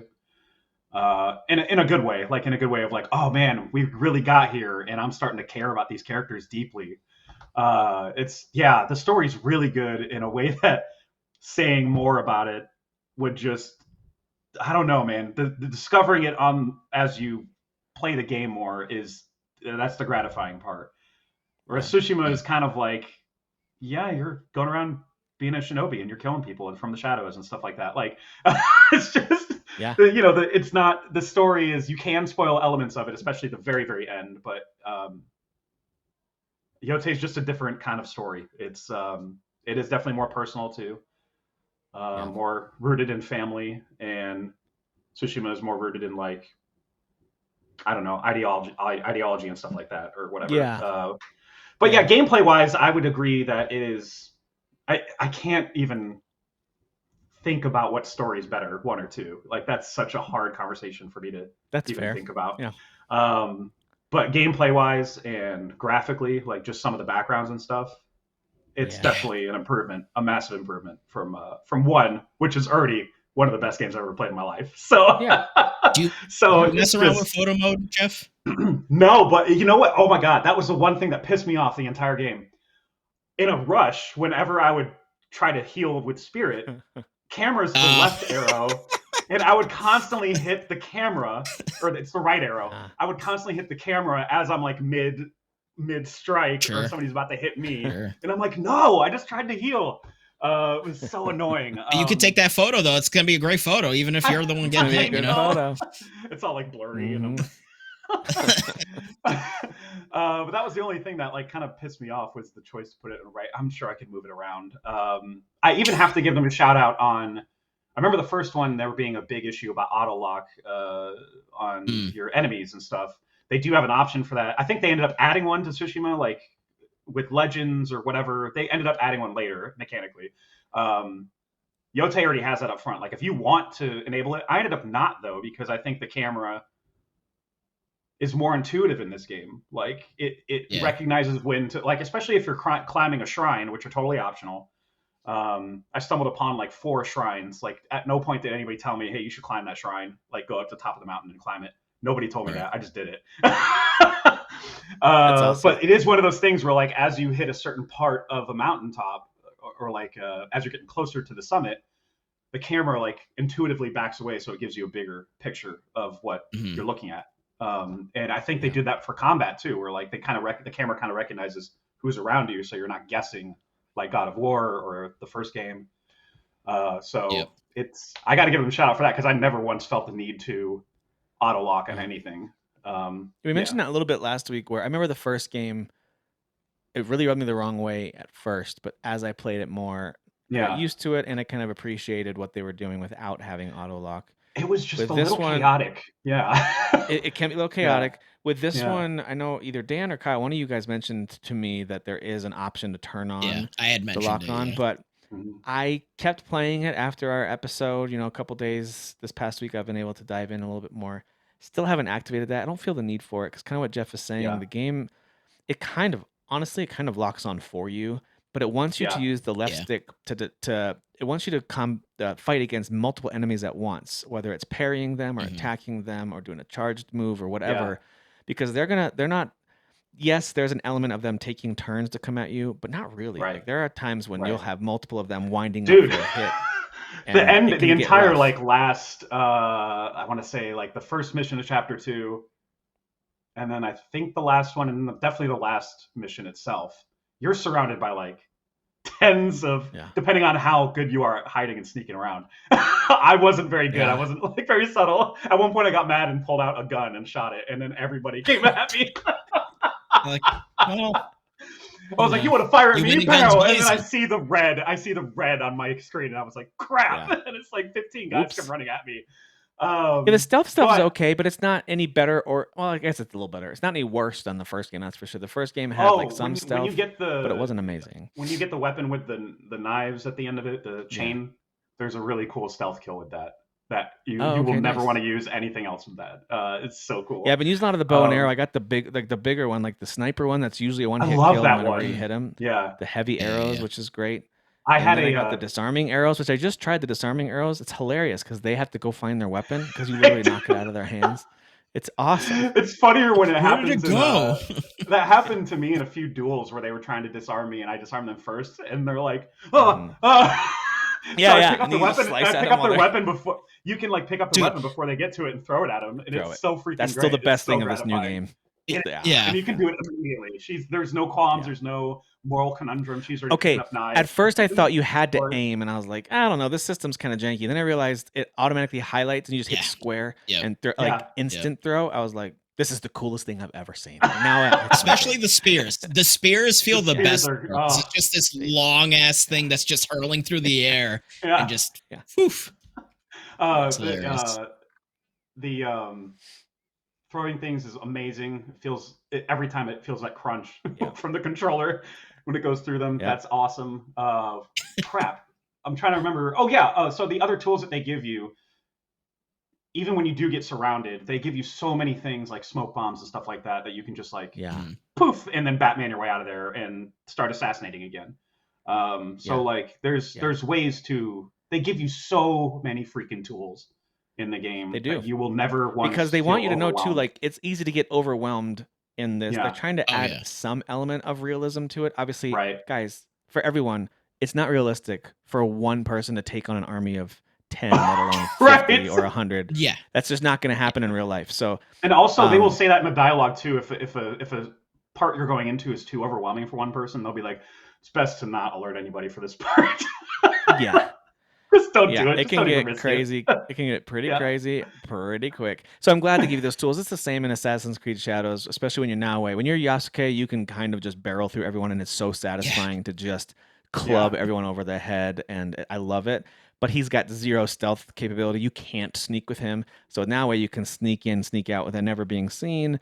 Or maybe you can use all the little toys at your disposal to dispatch them or distract them or whatever you need to do. Same thing with Atsu. To me, she's like a nice, I was mentioning this last week, she's a nice in-between, a hybrid of those. She's got a lot of strength. She can fight one-on-one. She can handle kind of like Yasuke can.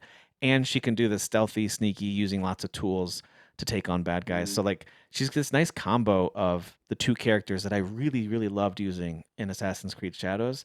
Now I get to kind of the best of both worlds in the same type of environment, but it feels totally different. It's just got a different feel to it. And I'm glad as soon as I jumped in Shadows, I'd get tired of it, I think. Yeah, same. Yeah, in Shadows, not only are you on mainland Japan in like Kyoto, but like which is totally different. But the camera, I noticed immediately was like way more sensitive. So I'm like, cool. Now I know I got to use auto lock on this game. Like it's already enabled for you. Lock on. You just use lock on, and that makes it so much more easy because I'm still using the camera like it's Yotei, which is a little slower and allows you to not feel so surrounded or lost. That was an immediate adjustment for me. Like I was cool. Got it. All right. Agreed. And also there's whistling in chat. I don't know why they didn't do any whistling of any kind. They just wanted you to throw empty sake bottles in Yotei. And I'm like, come on, man. Yeah. Which you can hurl at them directly too. You can. If you're in the middle of a fight. Yeah. If they're in the middle of a fight or a duel, just throw it at them and their guard will come down a little. Yeah. And I have picked up so many empty sake bottles by accident when I think I'm picking up something else. Me too. I'm like, how do you drop this stupid thing? I'll clear out a village and be like looking for loot, and I'll be like, "Damn it, that's empty," and I'll just throw it down in anger. It's really funny. Yeah, and I also do like that. You know, they got the little spirit orbs that you fill up for healing and for special attacks. You can as you upgrade, get special attacks, and you use actual jars of sake, not the empty ones. You drink that, refill those, but then you get a little woozy. a little Red Dead Redemption style where the screen's tipsy. a little you get a little funky, tipsy. You know, Yes. a little tipsy, which I think is great. But yeah, overall, the visual style, especially when riding a horse, has just blown me away yet again. I was wondering, how are they gonna kind of take me to a new level of being impressed by the wind sweeping across the valleys? Like Ghost of Tsushima already did all that. I'm like, what are they gonna do? Is it just gonna be higher frames? Like, is that all it's gonna be? No, they added a whole bunch of cool stuff, cool seasonal stuff. And then riding your horse at full speed and staying in those white flowers for your speed boost. Right. Not only satisfying, but it looks amazing. The sound is amazing. Like, oh, dude, it's just. Watch out! Well, the camera pans back. It does. It goes cinematic. You're like in a field. It does the cinematic thing, and it kind of like because they know you want to see the background as you're galloping along, and just the beautiful vistas and mountains and so on. Careful and so with forth. the flowers that you ride on as you gain notoriety in the world, because people start putting traps down. I bet they do. Makes sense. Yeah, that totally makes sense. Okay. Hey, I still love that. Just like the first game, you can also do the standoff where you just hit L1 and then you can like kind of like in a noble way call them out for a one-on-one. And then of course you can upgrade that to where you can take out multiple guys in one kind of standoff session. And even if you just take out one, they all have a moment of being stunned, and you can sprint up to them and take out one or two before they. The terrify element from the first game is back in this game, full force, for sure. And there's like another move towards the end of the game that you unlock, or attack mode, that frightens everybody as soon as you enable it, and it's so freaking cool. They're like, "Oh, she's unstoppable!" It's so cool. You earn that. Yeah. Is that separate from the one you learned kind of early on? The something howl. The howl. Yeah, that's separate. Onyo's howl. Yeah, that's a separate one. There's one later. Okay. And there is Easter egg stuff, so it's definitely a sequel. So that's really cool. Nice. There's a whole. Okay, love that. The whole thing you can look up. Love that. We're not looking. And hey, by the way, sense. for those of you that are listening to this and you're curious how Ghost works, it's got these elements of Legend of Zelda that I love, where it's a pretty open world. You use your telescope to figure out what direction you're facing, to like see smoke and zoom in on it, to then add a little drawing on your map that you should go check that out. It's not Ubisoft, and I'll come back to Ubisoft in a second. It's not the classic Ubisoft formula where it's just icons popping up all over your map. Shadows, by the way, has a much better way of easing you into the Ubisoft formula. I think they do a good job of being like, hey, how much immersion do you want here? Do you want us just to guide you to the next Valhalla was thing? like, hey, do you want to do 12 things right now? And I'm like, no, I just want to I don't. Don't get me wrong, Shadows still ends up having like, there's too many things on the map. What should I go do? There still ends up having that eventually as you unlock more and learn. But like, what I love about Ghost of Yotei is it even its map and it's the way you explore, it all has this peaceful feel. Whether you're sitting in a spa and you're thinking about something as you're getting more health, or as you're sitting on a vista and you paint it, like, and same with the first game with the haikus that you would write or come up with the phrases. There's something strangely zen about a game that is so violent and so many limbs getting cut off, and then there's these zen moments that are so. They even have a.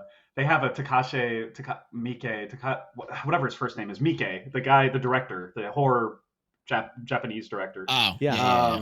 He does a lot of dismemberment in his movies. So there's a mode that you can enable that turns up the blood, and there's even a warning that says you're not gonna be able to see a lot if you enable this because it's all blood, dude. Yeah, which is crazy to think of because after every battle, you have nothing but blood on you, like on your freaking gear. It's crazy. You're right. Sometimes it'll get cleaned. Puddle, you know. Sometimes it'll get cleaned. I remember I had a cutscene where someone said, "This is the white dye lady," and she said, "Well, I can tell because of the blood on your clothes. And my clothes have just been cleaned, so there was no blood." I was like, "Most of the game, you're correct, but right now, I'm quite most clean. of the game, exactly. Yeah, like you're actually most wrong, of the game, I'm lady. covered in blood. Yeah, I love the stuff. By the way, speaking of clothes, and Jeff, you can speak to this too. The outfits that you get and the dyes you can use, like the way you can tweak your character's aesthetics. Talk to me about that a little bit, because you found some incredible stuff already. Massive improvement from the first game. Like the first game felt like kind of a chore to get the dyes a little, at least for me. And now it's just like you just collect flowers and they're in a bank. They're all in the same bank, and you just go to a dye person and pay for them. You know, I unlocked most. I want to say most dyes, and there was only like one that I didn't, and it was because you need to master these charms, and I was like, I don't even like those charms enough to use them. Like, ew, I don't want to do that. Ew. Ew, I don't want to do that. But yeah, like the color schemes are just amazing, and they complement each other super well. I probably had like, I don't know, something like 50 hats by the end. It was crazy. The That's masks, a lot.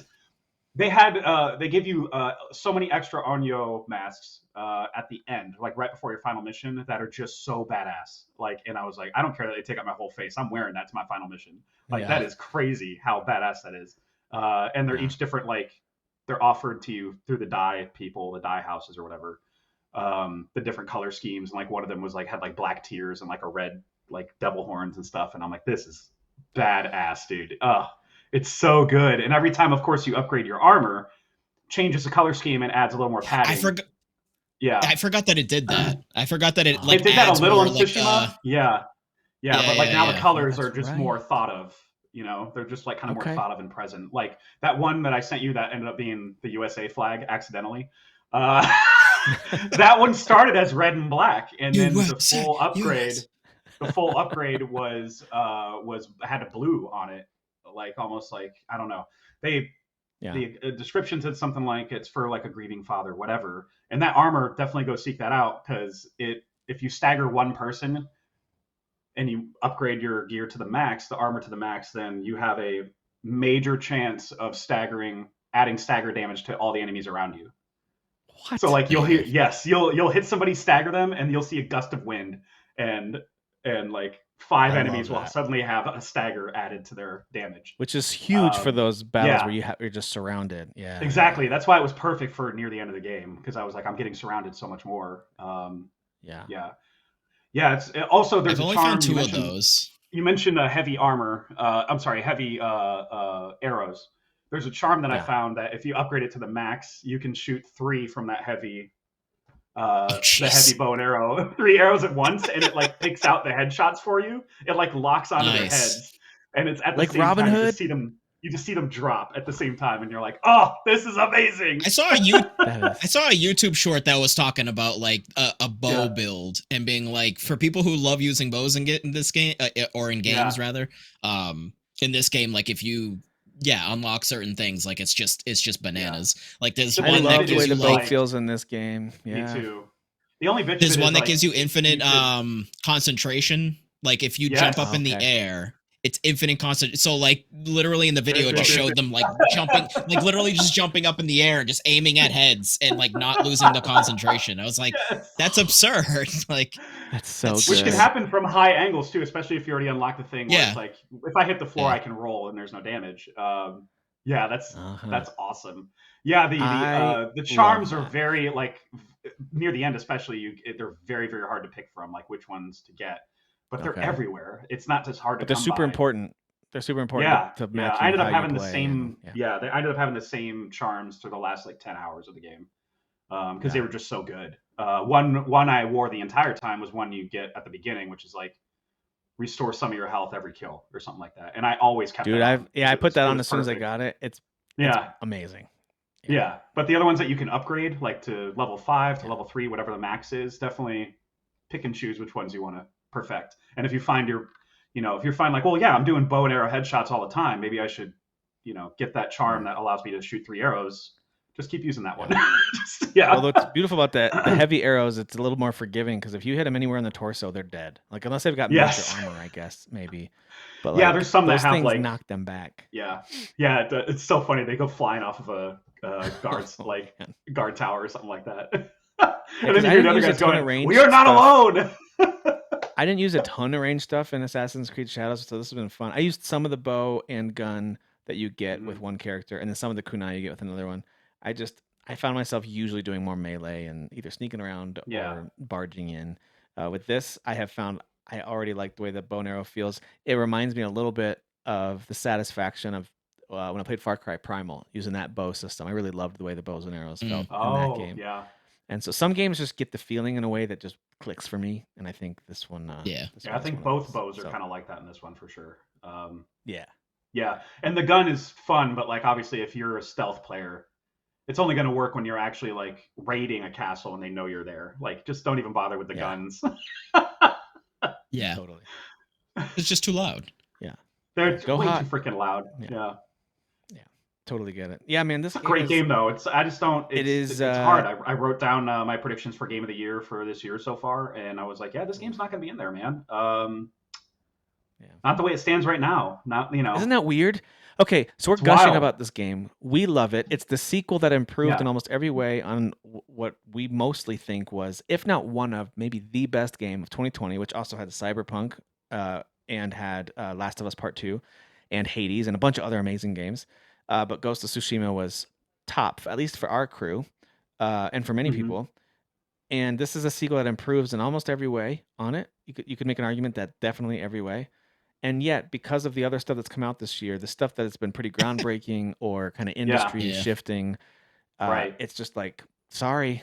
And this isn't even a Grand Theft Auto 6 year. You know what I mean? Like, right. That's how crazy this year is. And I haven't even played the games I don't even own the console that I could play a game on. Like Donkey Kong Bonanza has a good chance of being in there, and I don't. Dude, Bonanza. Yeah. I need to get back to Bonanza because that game is legitimately like. Yeah. It's one of the best. I mean, like I love Mario Odyssey, but goddamn, is Bonanza like it's so good? That might be my second favorite like 3D platformer like period just ever. Yeah, see what I mean? Like that one is Just and you got stuff like Split Fiction. That stuff is Split Fiction. I made predictions already. Expedition 33, Death Stranding 2, Hollow Knight, Silksong, Kingdom Come Deliverance 2, and then Split Fiction. Yeah. So like Ghost of Yotei, where is that going to be? And I'm with you. I think Donkey Kong Bonanza. 82. I think Bonanza might squeak in there because there's a similar thread through so many other. They're all a little darker. Right. There might just be that element of, hey, this brings something new, and like it's our Astrobot of the year. Like I don't think it'll win, it's but I think super it'll be acclaimed, like huge. Like the reviews are insanely positive for that game. It's just nice because like there's only been one other 3D Donkey Kong platformer, and it's not beloved, So they could have just said like, hey, listen, Donkey Kong doesn't work in this way, but they did it. And like it's super fun and it's like quirky, it's its own quirkiness versus Mario Odyssey. It doesn't just feel like Mario Odyssey-esque, but with Donkey Kong, like it's its own thing. And it's I also just didn't even fun. consider I didn't even consider in my guessing of like games like Silent Hill F, which also got insanely good reviews. Or if Hades 2 qualifies, because it just got released, right? Technically, Hades 2 is considered a 2025 release. Yeah. So it's getting in there, man. That's 100% like whatever acclaim across the board for that game. So just a crazy year, man. Holy crap. And we're not even done. Like Outer Worlds 2 is like most anticipated for me. That's crazy that if we're getting it this year. Outer Worlds 2. And hey, don't forget everyone's favorite, always wins game of the year, Call of Duty, Black Ops 7. Still on there. Sure. Yeah. Listen, I say that jokingly, but I'm actually really looking forward to that campaign and playing some multiplayer. I really hope the campaign is like break. Yeah, I really hope it's as good as Black Ops 6 because that was insane. 6 was so fun. Like I had a good time with that game. Yeah, I had a real good time. I could not talk about a campaign I couldn't put down. I could not put that down, and I made that thing last like 10 hours. Yeah. My only concern is I feel like whenever they have an recognizable actor in a lead role in these games, I typically don't like them as much. And I don't know, if it's. I don't know what it is, but I do like that guy Milo Ventimiglia, whatever his name is. Yeah. I do like him. Ventimiglia. And I actually just watched Ventimiglia. I just saw him in a military role in the Land of Bad movie with it's a decent to good movie. It's not amazing, but Land of Bad was okay. Russell Crowe plays a really strange character for him, by the way. But anyway, oh wow. Milo Ventimiglia is in it. He's like a side character, but he's like the seasoned veteran kind of team lead, and he just kind of crushed it as this awesome military dude. And right away I was like, oh, I see why he's in the Call of Duty game. Like he totally fits for that vibe. Interesting. Which is funny because most people see him and they think of This Is Us and everyone's crying every episode or whatever. Yeah, exactly. I think of Heroes. I mean, he was great in Heroes. I never watched This Is Us, but Heroes was my shit, and I remember him from that. Heroes. And everybody else Season 1 Heroes was like Gilmore Girls. He was in Gilmore Girls, and I'm like, shut up about Gilmore Girls. Right. Right. Yeah.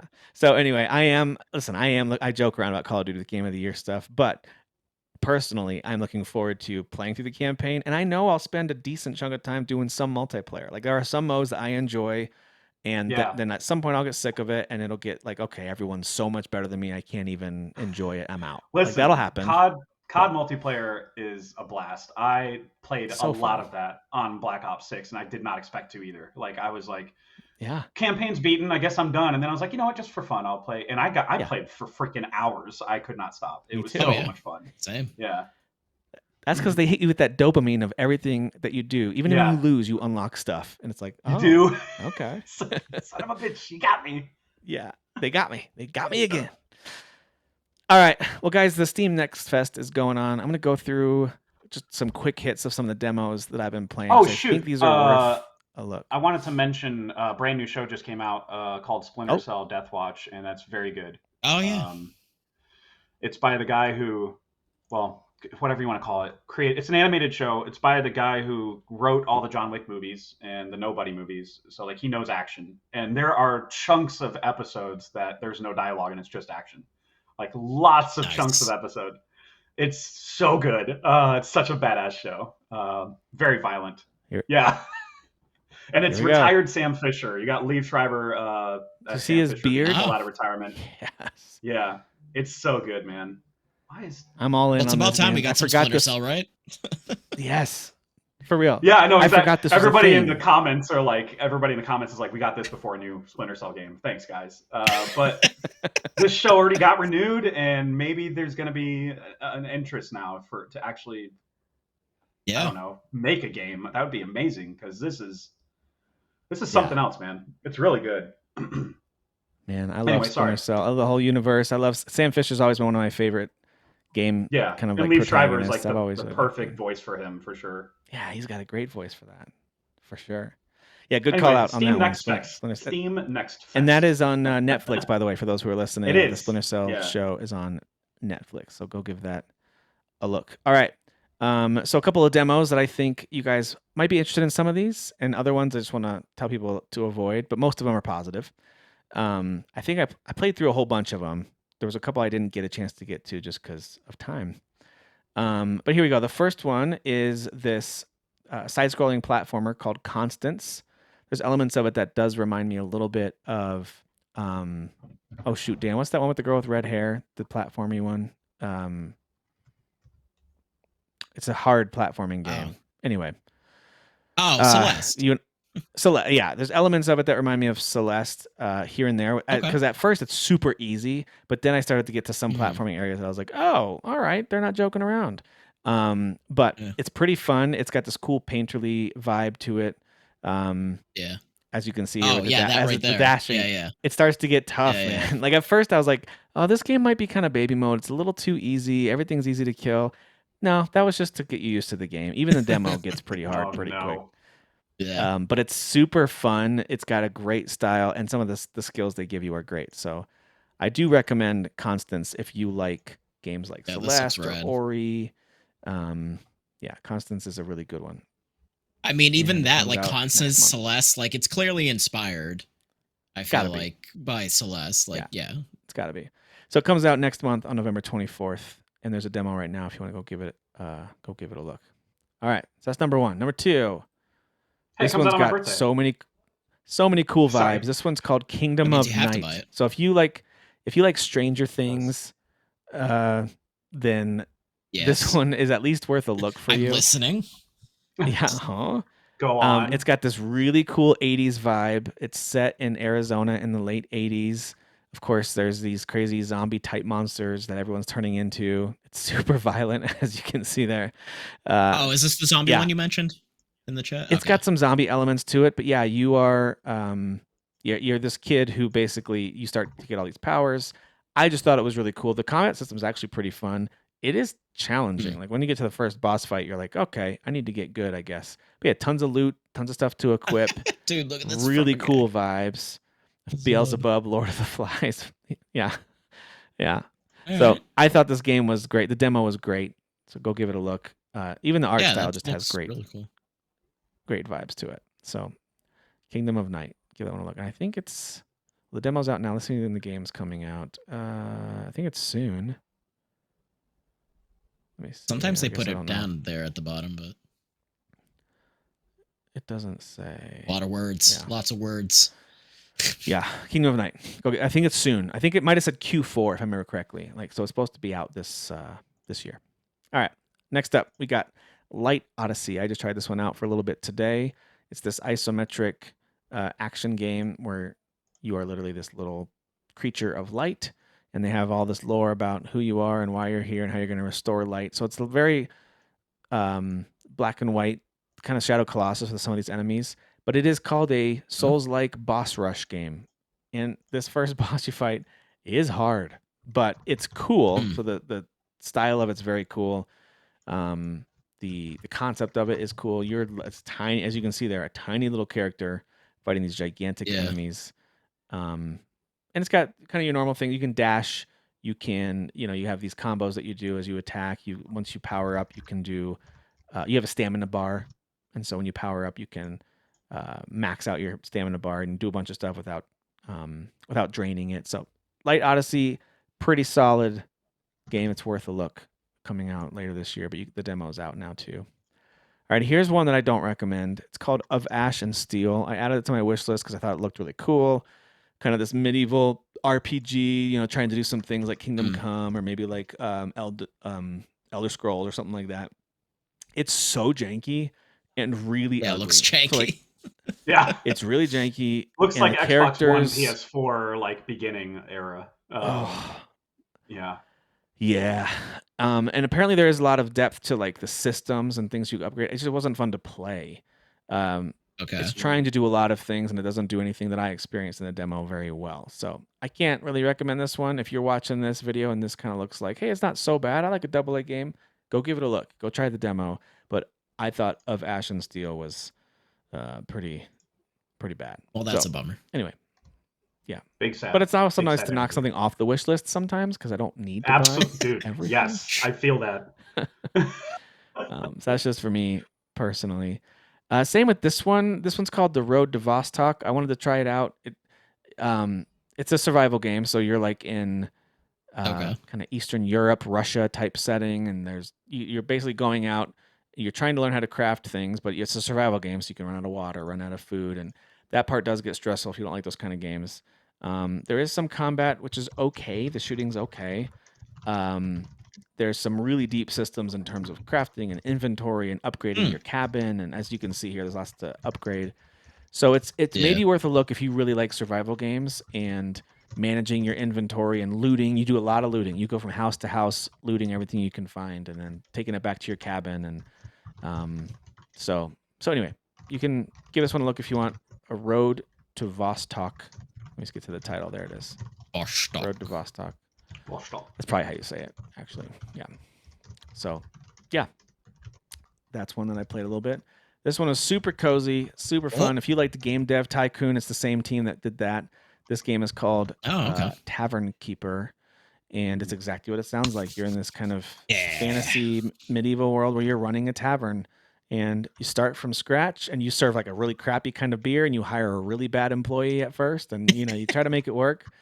It's pretty funny. I thought some of the characters are pretty funny. The heroes will come in sometimes and you have to chat with them and like maybe stop them from starting a fight in there or maybe give them the right kind of drink for their quest or whatever. There's lots of different interactions you have with your patrons that come in. But I found it to be super charming. It's absolutely on my wish list. It drops, I think, in a couple weeks. Tavern Keeper is one that I'll absolutely play. It's very charming, very fun. I like it. I think just on PC. I think November 3rd to early access. There you go. It'll be on PC. All right. I played a little bit of Winter Burrow, and it is just as cozy as it looks. But it's also a survival game. But it's not super. It's not super punishing.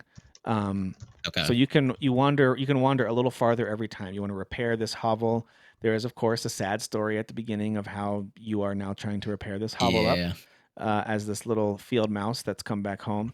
But yeah, you go out, you collect things, you unlock the ability to make a little axe and a little pickaxe, and you can start getting more materials to craft more things, and then you can create fibers to make little sweaters that you can give to your animal neighbors and make friends with them and stuff like that. So definitely cozy, but also has those elements of survival that can be stressful for some people. But the crafting piece, he was super fun. The little fella was just getting chased by a giant ass spider. So yeah. That spider is not nice. yeah. But yeah, very cozy little survival game where you are a little field mouse who is trying to build back his burrow, build back better.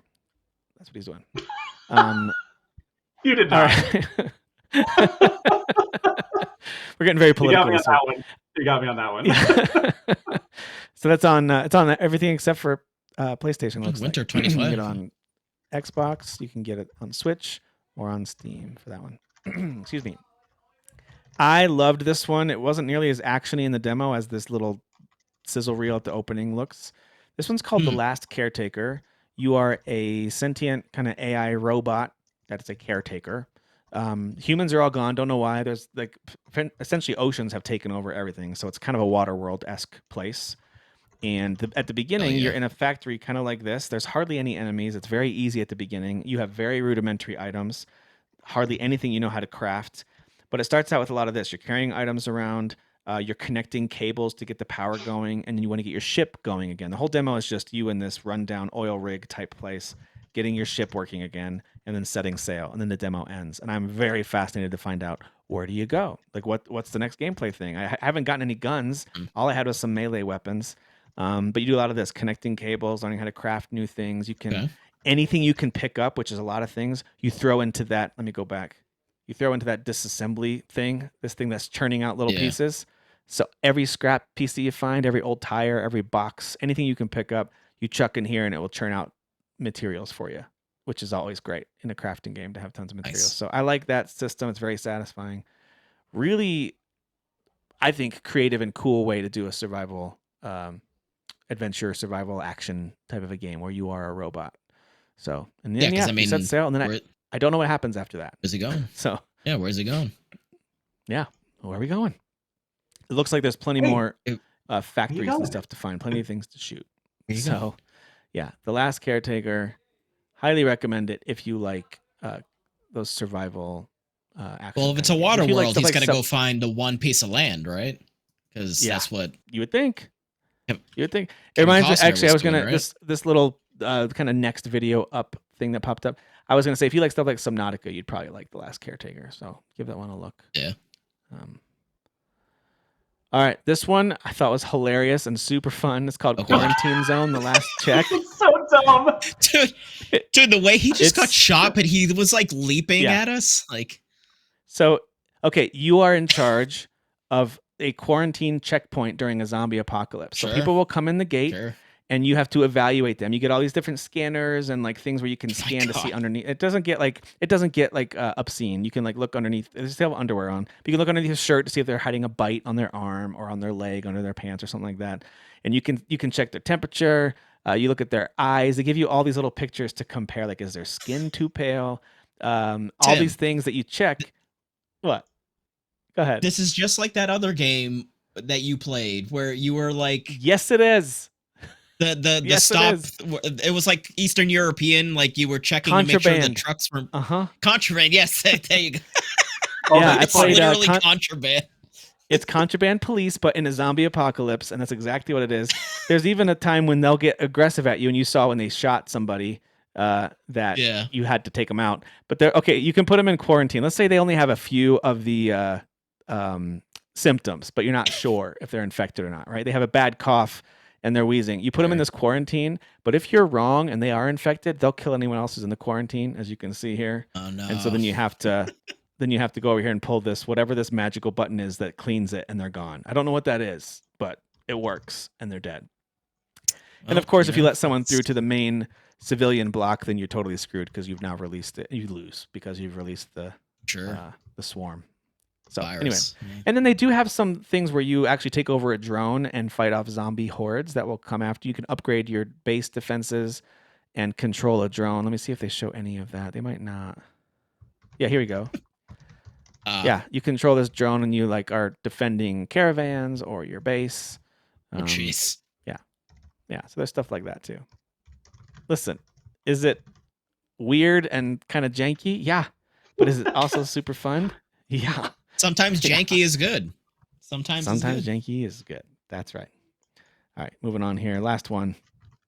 Marvel Cosmic Invasion has a demo out.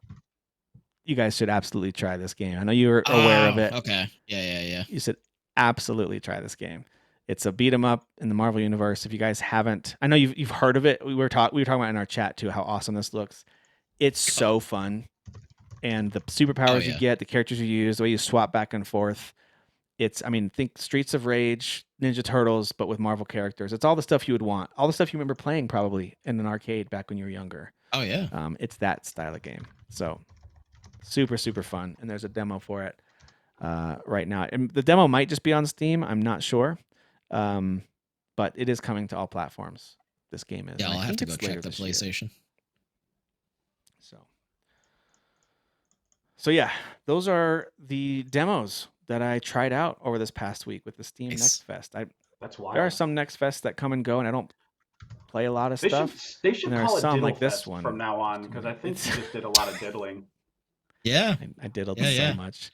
I mean, that's going to invite a certain crowd of people, and you don't really want those people. Or I think, look, somebody's got to employ Chris Hansen from Dateline or whatever. Hey, sit down. Why don't you have a seat? So I see you want to come over to Diddle Fest, huh? Now I'm not a Catholic, but I do feel like I should go sit in the confessional and say I've just been diddling all week, Father. You know what I mean? I just want to tell somebody. I just need to admit it to someone. Oh my gosh. Well, my son, sometimes you got to do what you got to do, and I wanted to mention other games that I had played since I've last been on, and not all of them, obviously, because there's been a few, but I just wanted to give a shout out to the DLC for Indiana Jones and the Great Circle, the Order of Giants. Really freaking good stuff. It's another like 3 or 4 hours of gameplay, and it dives more into a totally separate cult that's obsessed with the giants that are from the main story. And those guys are scary. And Rogue Prince of Persia officially released version 1. And yeah, for real. It's so good. And I was like worried as soon as I picked it back up. I'm not going to remember how to do all this. Nope, turns out I remember all of it. It's so intuitive. Like the controls are just so good.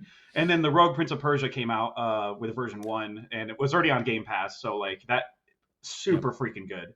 I just adapted to that gameplay super quickly. It feels very good to play. That pastel style is cool too. That art style is cool. I dig that as well. Yeah, it's very different from what you expect from that franchise. But yeah, those are like the main ones I mentioned. I was like, those kind of floored me when I played those. Yeah. But yeah, now I'm back in the swing of things, man. Yotei, yep. Between Yotei and now Keeper, your new favorite game, you are in it. Oh my god. I still have to play the true game of the year, Baby Steps. I have it installed. I haven't started it yet. Yeah, absolutely. The Dark Souls of walking sims. We've been joking around a lot, and I'm glad that we're able to laugh. But if you don't complete Expedition 33 before Game of the Year, I might kill you. I might drive down to where you are. Well, joke's on you. I'm moving around a lot. This is even my house. I broke in here to podcast. Dang it. Oh, you podcast from houses that are being bug bombed like in Breaking Bad. That's what you do. You move around your podcast. It's like a less nefarious version of what Breaking Bad did. Yeah. That's totally fair. Yeah. But yeah, no, it's been in a crazy year for games, and yet there are still dumb games, and I'll admit they're dumb, that will grab my attention, and I will turn around. I'm like, did I just spend 2.5 hours playing Supermarket Simulator? Yes, I did. Yes. I stayed up so late playing Supermarket Simulator, dude, because it gets its hooks in you of like, well, let me just all right. This time, if I sell a little more, now I can buy another shelf. Another shelf. Right. What is wrong with me? Yeah. Like, I don't know if it's the one that I have, because obviously there's so many of the and that's what gets annoying.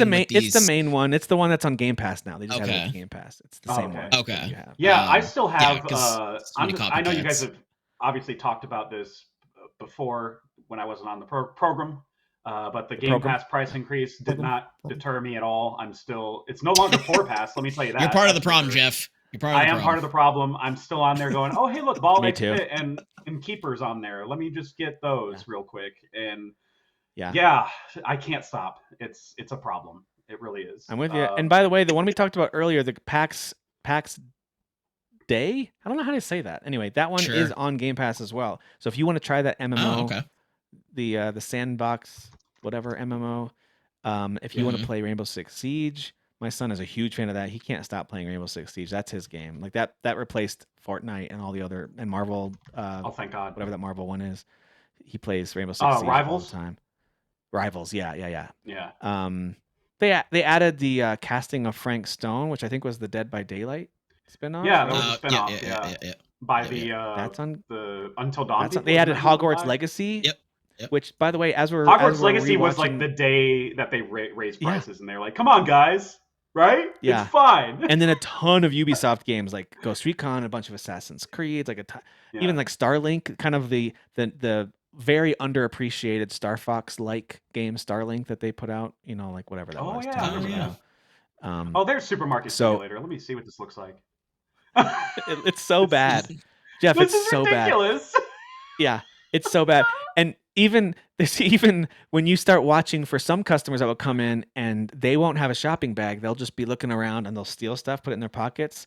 It's not that you hit an alarm or call the police. You equip your baseball bat and hit them twice and they'll drop everything. And then they leave. I mean, but shouldn't that be how it is, though? Shouldn't that be how it is? You know, that's right. That's the real world, people. They did add both South Park games as part of that Ubisoft deal. Yeah, they added the South Park and the side-scrolling Assassin's Creed games, the Chronicles games that most people totally skipped or don't even think about. But I didn't even know those were side-scrolling. I didn't even know about those. That's wild. India. I don't know when they added Visions of Mana, but they added that too. That's wild. I didn't know that. Scott Pilgrim versus the World's on the net. Listen, Game Pass is too expensive, but it is. If you are someone who has a lot of time to try a lot of games, it might actually be a good value. We talked about this last week too. Like that's where the value is. If you're someone who plays a ton of games and you like to play for an hour or two and try lots of stuff and you've got a ton of time, like it can be a good value for those people. But for a lot of people who maybe spend $60 or $70 on 1, 2, maybe 3 games a year, it's not going to be good value. Yeah, that's true. Them, you know, so it just depends. I mean, even for me, who does like 2 games a month, that might be full price or a little too much out of my price range. I guess it makes sense, but yeah, again, when you add it up 30 times 12, I'm not doing that math, but ouchie on my wallet. Yep. So I'm gonna have to make some choices. Yeah. There's some great ones though, man. They got Crime Scene Cleaner in there. I love that game. You know, I love all that these game. Dumb sim the games. game is so dumb. Just the way you throw bodies around is just comical. It's so stupid. What a dumb game. All right. Well, that does it for us for this week. Thank you, Jeff. So glad to have you back. Good to see your face and hear your voice. And here. Glad to have you back in the gaming sphere. Thanks for never getting rid of me, basically. Mm-hmm. Well, you're part of the intro. There's always so, a spot. You know, we can't. I'm gonna have to re-edit. Like I'd have to re-edit the whole thing, and then like Jeff isn't there, so like. You could just pixelate like the old school, like censor me. It's a big black what bar, I can't wait for is for Game of the Year discussions. I can't wait, and I'm not sure like what your schedule looks like over the next few months, how much you'll be able to join us, or how many games we'll be able to get through. But you are going to just cause chaos because we're going to be in there like, all right, I think we got our list, and Jeff's like, nah, Ghost of Yotei, Game of the Year. Like, oh, don't make me Bill Burr. I'm gonna Bill Burr this whole conversation. Bunch of phonies. It's gonna be great. Listen, I'd rather you come in and advocate for something I love like Ghost of Yotei as opposed to, I'm not gonna name any names, someone who would come in and try to convince us that like Avowed is the game of the year and here's why. Like I don't want to do this. I don't want to. I mean, like I don't want to. I mean, that would probably be me too. You're talking about me. Dang it, Jeff. Example.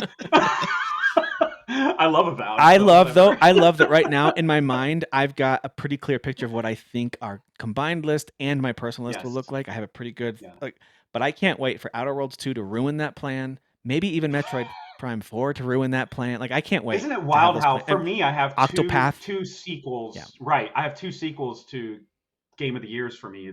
Past like 2020 or 2019 was Outer Worlds for me. That was number 1. And then 2020 was Tsushima. And I have sequels for both of those this year. That's just in the same month. Insanely spoiled. Yeah. Ridiculous. Yeah. Not even fair. It's crazy. Yeah. All right, but next time we will gather and talk about, there's not a ton of new stuff coming out this coming week, but there are some. And so we'll chat about those. Maybe even play a little game. There's some game ideas that I've been coming up with for when we have quieter releases. So whether it's Jeff, Kyle, Dan, or myself on the show, We appreciate you being here, watching, listening, and we'll see you on the next one. Peace.